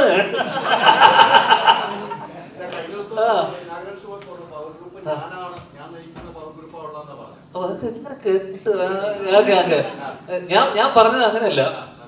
ഞാൻ പറഞ്ഞതെന്ന് വെച്ച് കഴിഞ്ഞാൽ ഇപ്പൊ കഴിഞ്ഞ കുറച്ച് വർഷമായിട്ട് ഏറ്റവും കൂടുതൽ സിനിമ ചെയ്യുന്ന എണ്ണം നോക്കുമ്പോൾ ഏറ്റവും കൂടുതൽ സിനിമ ചെയ്ത ഞാനാണ്. അങ്ങനെ നോക്കുമ്പോൾ ഇപ്പം ബാബുവേട്ടനെ പറ്റി, കാരണം ബാബുവേട്ടനെ പറ്റിയൊക്കെ കുറെ ഇത് വന്നല്ലോ. അപ്പൊ എന്ന് വെച്ചാൽ ഇവർ അവസരം ഇല്ലാതാക്കുന്നു എന്ന് പറയുന്നുണ്ടല്ലോ. അപ്പൊ ബാബുവേട്ടനൊക്കെ എന്റെ അറിവില് ഞാൻ വല്ലപ്പോഴും ബാബുവേട്ടനെ വിളിച്ചിട്ട് ബാബുവേട്ട നമ്മളൊരു പടം ഉണ്ട്, പരിപാടി ഉണ്ടെന്നുണ്ട് ബാബുവേട്ടനെ ഞാൻ വിളിച്ചിട്ട് നമ്മുടെ സിനിമകളിലൊക്കെ ഭാഗമാക്കാറുണ്ട്. അപ്പൊ അവരൊക്കെ എങ്ങനെയാണ് മറ്റുള്ളവരുടെ അവസരം ഇല്ലാതാക്കുന്നത് എനിക്ക് മനസ്സിലായിട്ടില്ല. എന്നുവെച്ചാൽ പവർ ഗ്രൂപ്പിന്റെ ആക്ടിവിറ്റീസ് എന്താണെന്ന് ഇതുവരെ എനിക്ക് മനസ്സിലായിട്ടില്ല. അപ്പൊ ഇങ്ങനെ ഒരു പവർ ഗ്രൂപ്പ് ഉണ്ടെന്ന് റിപ്പോർട്ടിൽ പറയുന്നു. പക്ഷെ എന്തൊക്കെയാണ് ഇവർ ചെയ്യുന്നത്? അവസരം ഇല്ലാതാക്കലായിരിക്കുമല്ലോ പ്രധാനമായി ചെയ്യുന്നത്. അപ്പൊ ഞാൻ നോക്കിയപ്പോ ഏറ്റവും കൂടുതൽ സിനിമ ചെയ്യുന്ന ഞാനാണ്. അപ്പൊ ഞാനായിരിക്കണമല്ലോ. അപ്പൊ അതെ, അങ്ങനെ നോക്കുമ്പോ ഞാനായിരിക്കണം അവസരം ഇല്ലാതാക്കുന്ന ഒരാൾ. അപ്പൊ ഞാൻ വെറുതെ ഒരു തമാശ പറഞ്ഞതാണ്. കാരണം അങ്ങനെ ഒരു ഗ്രൂപ്പ് ഉണ്ടെന്ന് നമുക്ക് ഹേമ കമ്മിറ്റി റിപ്പോർട്ടിൽ പറഞ്ഞിരിക്കുന്ന പല കാര്യങ്ങളിലും സത്യാവസ്ഥയുണ്ട്. അവർ അനുഭവിച്ച ദുരനുഭവങ്ങളൊക്കെ തന്നെയായിരിക്കും അതിൽ പറഞ്ഞിട്ടുള്ളത്. പക്ഷെ ചില കാര്യങ്ങളോട് നമുക്ക് കേട്ട കാര്യങ്ങളോട് നമുക്ക് യോജിപ്പുള്ള കാര്യങ്ങളൊന്നായിരുന്നു ഈ പവർ ഗ്രൂപ്പ്. കാരണം എൻ്റെ അറിവിൽ അങ്ങനെ ഒരു ഗ്രൂപ്പോ അങ്ങനെയാണെങ്കിൽ ഇവിടെ ഫേവറേറ്റ്സ് ഒക്കെ ഉണ്ട്. നമ്മളിപ്പം ഒരു സമയത്ത് വിനീത് ശ്രീനിവാസിന്റെ ഗ്രൂപ്പ്, ആഷിക്ക ഒരു ഗ്യാങ്, അങ്ങനെ ഒരു ഫേവറേറ്റിസം അല്ലെങ്കിൽ അങ്ങനെ ഒരു സംഭവം ഉണ്ട് എന്തായാലും എന്തൊക്കെ പറഞ്ഞാലും. അല്ലാതെ അതിന്റെ മുകളിൽ ഒരു പവർ ഗ്രൂപ്പ് എന്ന് പറഞ്ഞൊരു സാധനമൊന്നും ഇത്രയും കാലം എന്റെ എനിക്ക് മനസ്സിലായ സംഭവം എന്ന് വെച്ചാൽ ഈ പവർ ഗ്രൂപ്പിൽ ചിലപ്പോൾ നമ്മളും ഉണ്ടാവാം. നമ്മൾ പോലും അറിയാതെ ചിലപ്പോൾ നമ്മൾ മറ്റുള്ളവരെ ഇപ്പൊ ഞാനും ധ്യാനും ഫ്രണ്ട്സാണ്. അപ്പൊ ഞാൻ പടം ചെയ്യുമ്പോ ധ്യാൻ മതി, അപ്പൊ അവിടെ വേറെ അവസരം പോകും. അപ്പൊ നമ്മൾ പരമാവധി എന്താന്ന് വെച്ചാല് കൺസിഡർ ചെയ്യും എല്ലാവരും. അത്രേ ഉള്ളൂ. അതിനപ്പുറം അതിനൊരു ഗ്രൂപ്പിസം എന്നൊക്കെ നമ്മൾ ആദ്യമേ പറയുമല്ലോ. Belt, Trivandrum belt, Kochi belt, മറ്റേത് ബെൽറ്റ് എന്നൊക്കെ പറയണ പോലെ ഇഷ്ടമുള്ള ആൾക്കാർ. ഇപ്പൊ നെപ്പോ കിഡ്സിനെ വെച്ചിട്ടാണ് ഏട്ടൻ വർഷങ്ങൾക്ക് ശേഷം ചെയ്തത്. എന്നുവെച്ചാൽ എല്ലാ മക്കളും ബിബിൻ ജോർജിനെയൊക്കെ വിളിക്കായിരുന്നു ധ്യാന്റെ ക്യാരക്ടർ ചെയ്യാൻ. അതിന്റെ അച്ഛന്റെ പേരെന്താ? ഇല്ലല്ലോ, കൂട്ടാൻ പറ്റില്ല. അപ്പൊ ഞാൻ പറഞ്ഞ ആ രീതിയിൽ വിനീത് ശ്രീനിവാസൻ പവർ ഗ്രൂപ്പിൽ അംഗമല്ലേ അങ്ങനെ പറഞ്ഞു വരുമ്പോ അല്ലേ. വെച്ചാൽ പുള്ളിയുടെ കുറച്ച് ആൾക്കാരെ വെച്ചിട്ട് ഗ്രൂപ്പിസ് എന്നും ഉണ്ടല്ലോ, എന്നും നിലനിൽക്കുന്ന എന്നാണ്. പക്ഷെ എനിക്ക് അപ്പോഴും മനസ്സിലാവാതെ പോയ ഒരു ടേം ഈ പവർ ഗ്രൂപ്പാണ്. എന്താണ് പവർ ഗ്രൂപ്പ് എന്ന് പറഞ്ഞ ഇതുകൊണ്ട് അവർ ഉദ്ദേശിച്ചതെന്ന് നമുക്ക് മനസ്സിലായിട്ടില്ല. അപ്പൊ അത് എനിക്ക് തോന്നുന്നു അവിടെ തന്നെയുള്ള പലരും പറഞ്ഞ കാര്യങ്ങളായിരിക്കും ഇങ്ങനെ ഒരു ഗ്രൂപ്പ് ഉണ്ടെന്നും. ഒരു പ്രാവശ്യം രാജിവെച്ചാണ്, വീണ്ടും രാജിവെപ്പിക്കല്ലേ കമ്മിറ്റിയിലുണ്ടായിരുന്നല്ലേ? അതെ, നല്ലല്ലേ?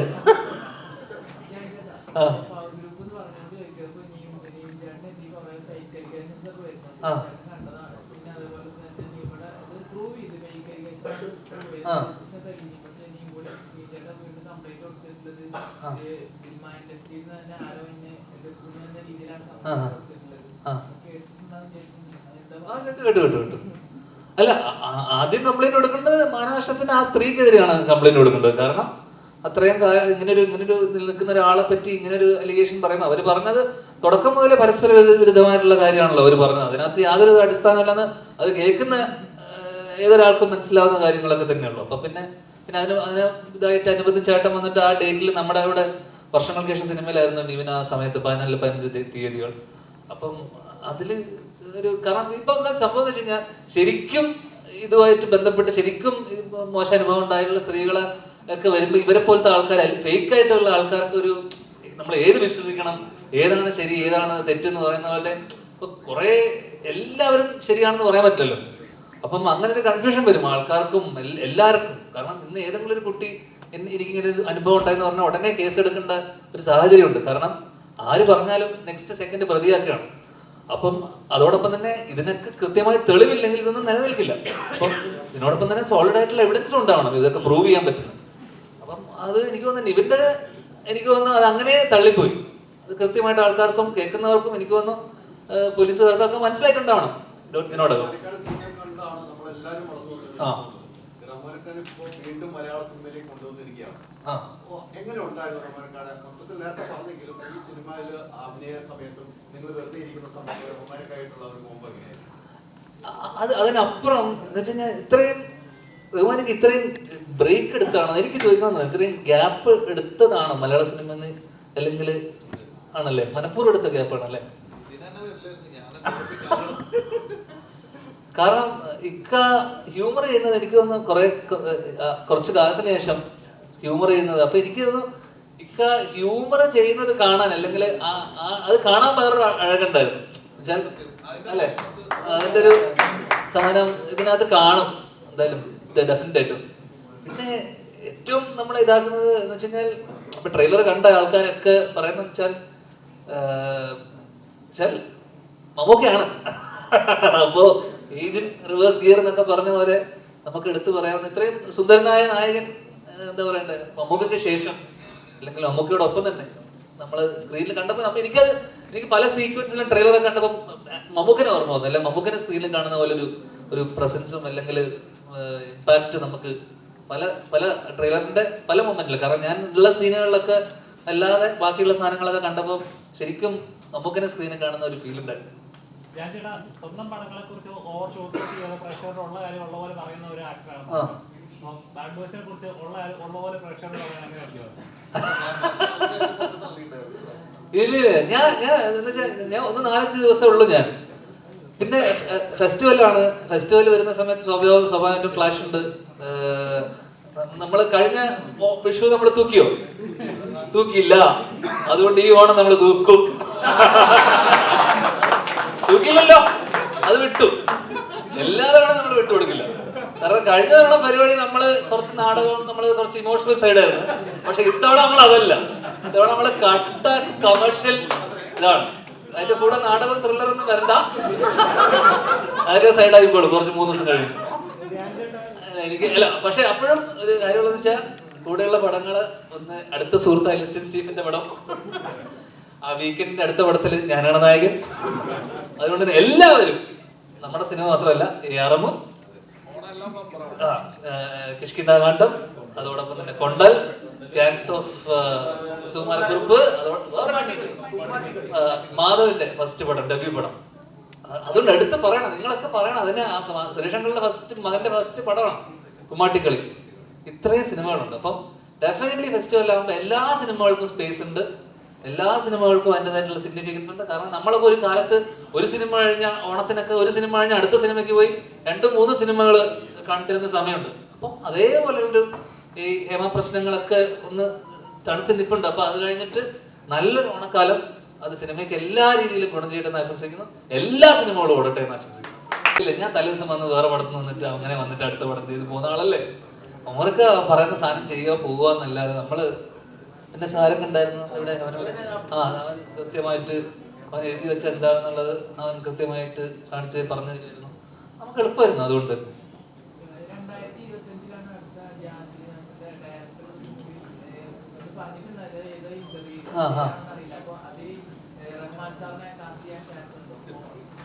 അതൊക്കെ ചോദ്യ കാസ്റ്റ് ചെയ്യാൻ ഇക്ക ചെയ്യുമെന്ന് ചോദിക്കുക, ഇക്ക മലയാളം വിട്ടു നിൽക്കുക. അപ്പോഴാ ഒടിഞ്ഞ കൈയാണ്.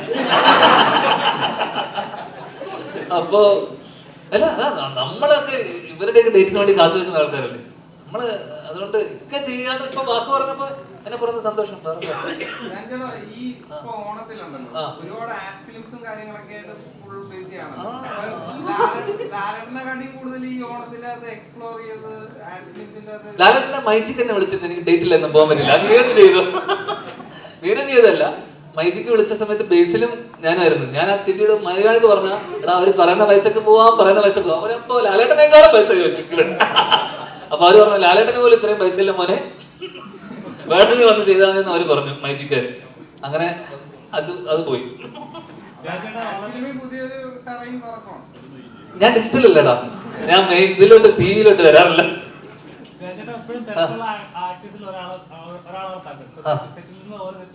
പ്ലസ് പരസ്യം ഇനോഗ്രേഷൻ കട്ട് ചെയ്ത് കണ്ടിട്ടില്ലേ? ഇങ്ങനെ കട്ട് ചെയ്യുന്ന വേദന എടുക്കും. അതെ അതെ അതെ അതെ. പലരും പറയാറുണ്ട് എങ്ങനെയാണ് മെയിൻറ്റെയിൻ ചെയ്യുന്നത്, എപ്പോഴും നോക്കാൻ മേലെ കുറച്ചുകൂടെ തിരക്കുള്ള കുറച്ച് ആറ്റിറ്റ്യൂഡ് പിടിക്കാൻ മേലെ ഇതൊക്കെ പറയാറുണ്ട്. ഇതൊക്കെ പിടിച്ച സിനിമ ഇല്ലാതെ ആയിപ്പോയല്ലോ. എന്തിനാ ഇപ്പൊ ഉള്ളത് പോലെ പോട്ടേന്നേ, അതല്ലേ നല്ലത് അല്ലേ? അത് ഇവിടുത്തെ നമ്മുടെ ഇതിനകത്ത് നിന്ന് മാറിപ്പോകും. കൈ പിടിച്ചൊന്നുമില്ല. ലുക്മാൻ ഒരു പടം ഹർഷദ് എന്റെ ഉണ്ടയുടെ ഒക്കെ പുള്ളിയുടെ പടത്തിന്റെ ഷൂട്ടിനിടയിൽ ഒന്ന് ചവിട്ടിയപ്പോ തെറിച്ചു പോയി, റിസ്റ്റ് ഒന്ന് പൊട്ടി, സർജറി കഴിഞ്ഞ് പ്ലേറ്റ് ഇട്ടു കഴിഞ്ഞു. ഏതാ സോഫി ചേച്ചിയുടെ പടം ചെറിയൊരു ആക്ഷൻ ഉണ്ട്. പിന്നെ അതിനെ ഫോളോ ചെയ്യുന്ന 1-2 പടങ്ങളൊക്കെ ചെറുങ്ങനെ.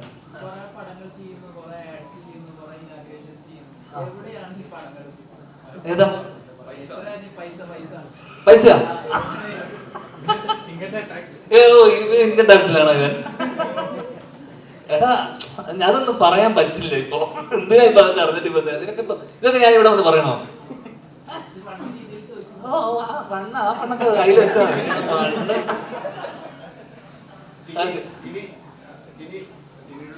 ആ കോമഡിക്ക് ടൈമായി.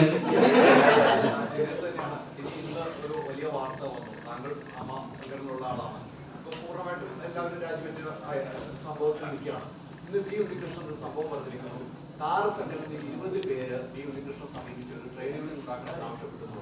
അതുമായിട്ട് ബന്ധപ്പെട്ട് നിങ്ങൾ എന്തെങ്കിലും ചർച്ച നടത്തിയിരുന്നു? അതേക്കുറിച്ച് അറിയോ? എനിക്കിപ്പോ ഇവിടെ ഇരിക്കുന്ന 20 പേരെ കുറിച്ച് മാത്രമേ അറിയാൻ പാടുള്ളൂ. വേറെ ആൾക്കാരെ കുറിച്ച് ഒന്നും അറിയില്ല, വേറെ ഒന്നും അറിഞ്ഞിട്ടില്ല.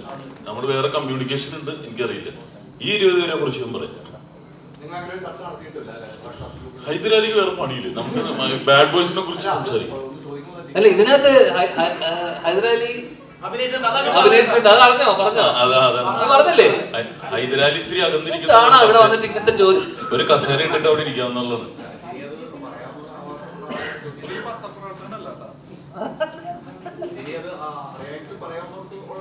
ഞങ്ങള് തമ്മിൽ അഡ്വോക്കേറ്റ് കമ്മിറ്റി ഉണ്ട്, പക്ഷെ അവര് തമ്മിൽ ആരും അറിഞ്ഞിട്ടില്ല. ഇപ്പൊ ഞാൻ സഞ്ചരിക്കുന്നത് ഈ ഗ്രൂപ്പിന്റെ കൂടെയാണ് 20 ദിവസമായിട്ട്. അപ്പൊ അതുകൊണ്ട് ഈ 20 പേരെ കുറിച്ചാണ് എനിക്കറിയാവുന്നത്. കൃത്യമായിട്ട് എല്ലാ കാര്യവും അറിയാം. ബാലയുടെ തന്നെ എല്ലാ സീക്രട്ടും എനിക്കറിയാം, ബാല ഉൾപ്പെടെയുള്ളത്. പുറത്ത് വന്ന് ഷൂട്ട് ചെയ്തിട്ട്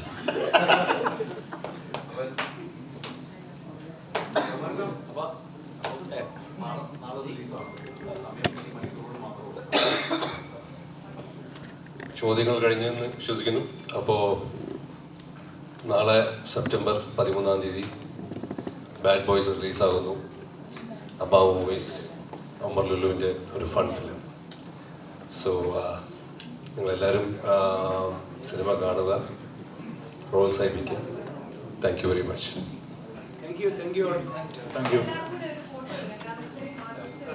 എല്ലാവർക്കും എൻ്റെ ഓണാശംസകൾ ഫ്രം ബാഡ് ബോയ്സ്. ഇത് എന്റെ ഓണം, എന്റെ മൈജി ഓണം മാസോണം സീസൺ 2.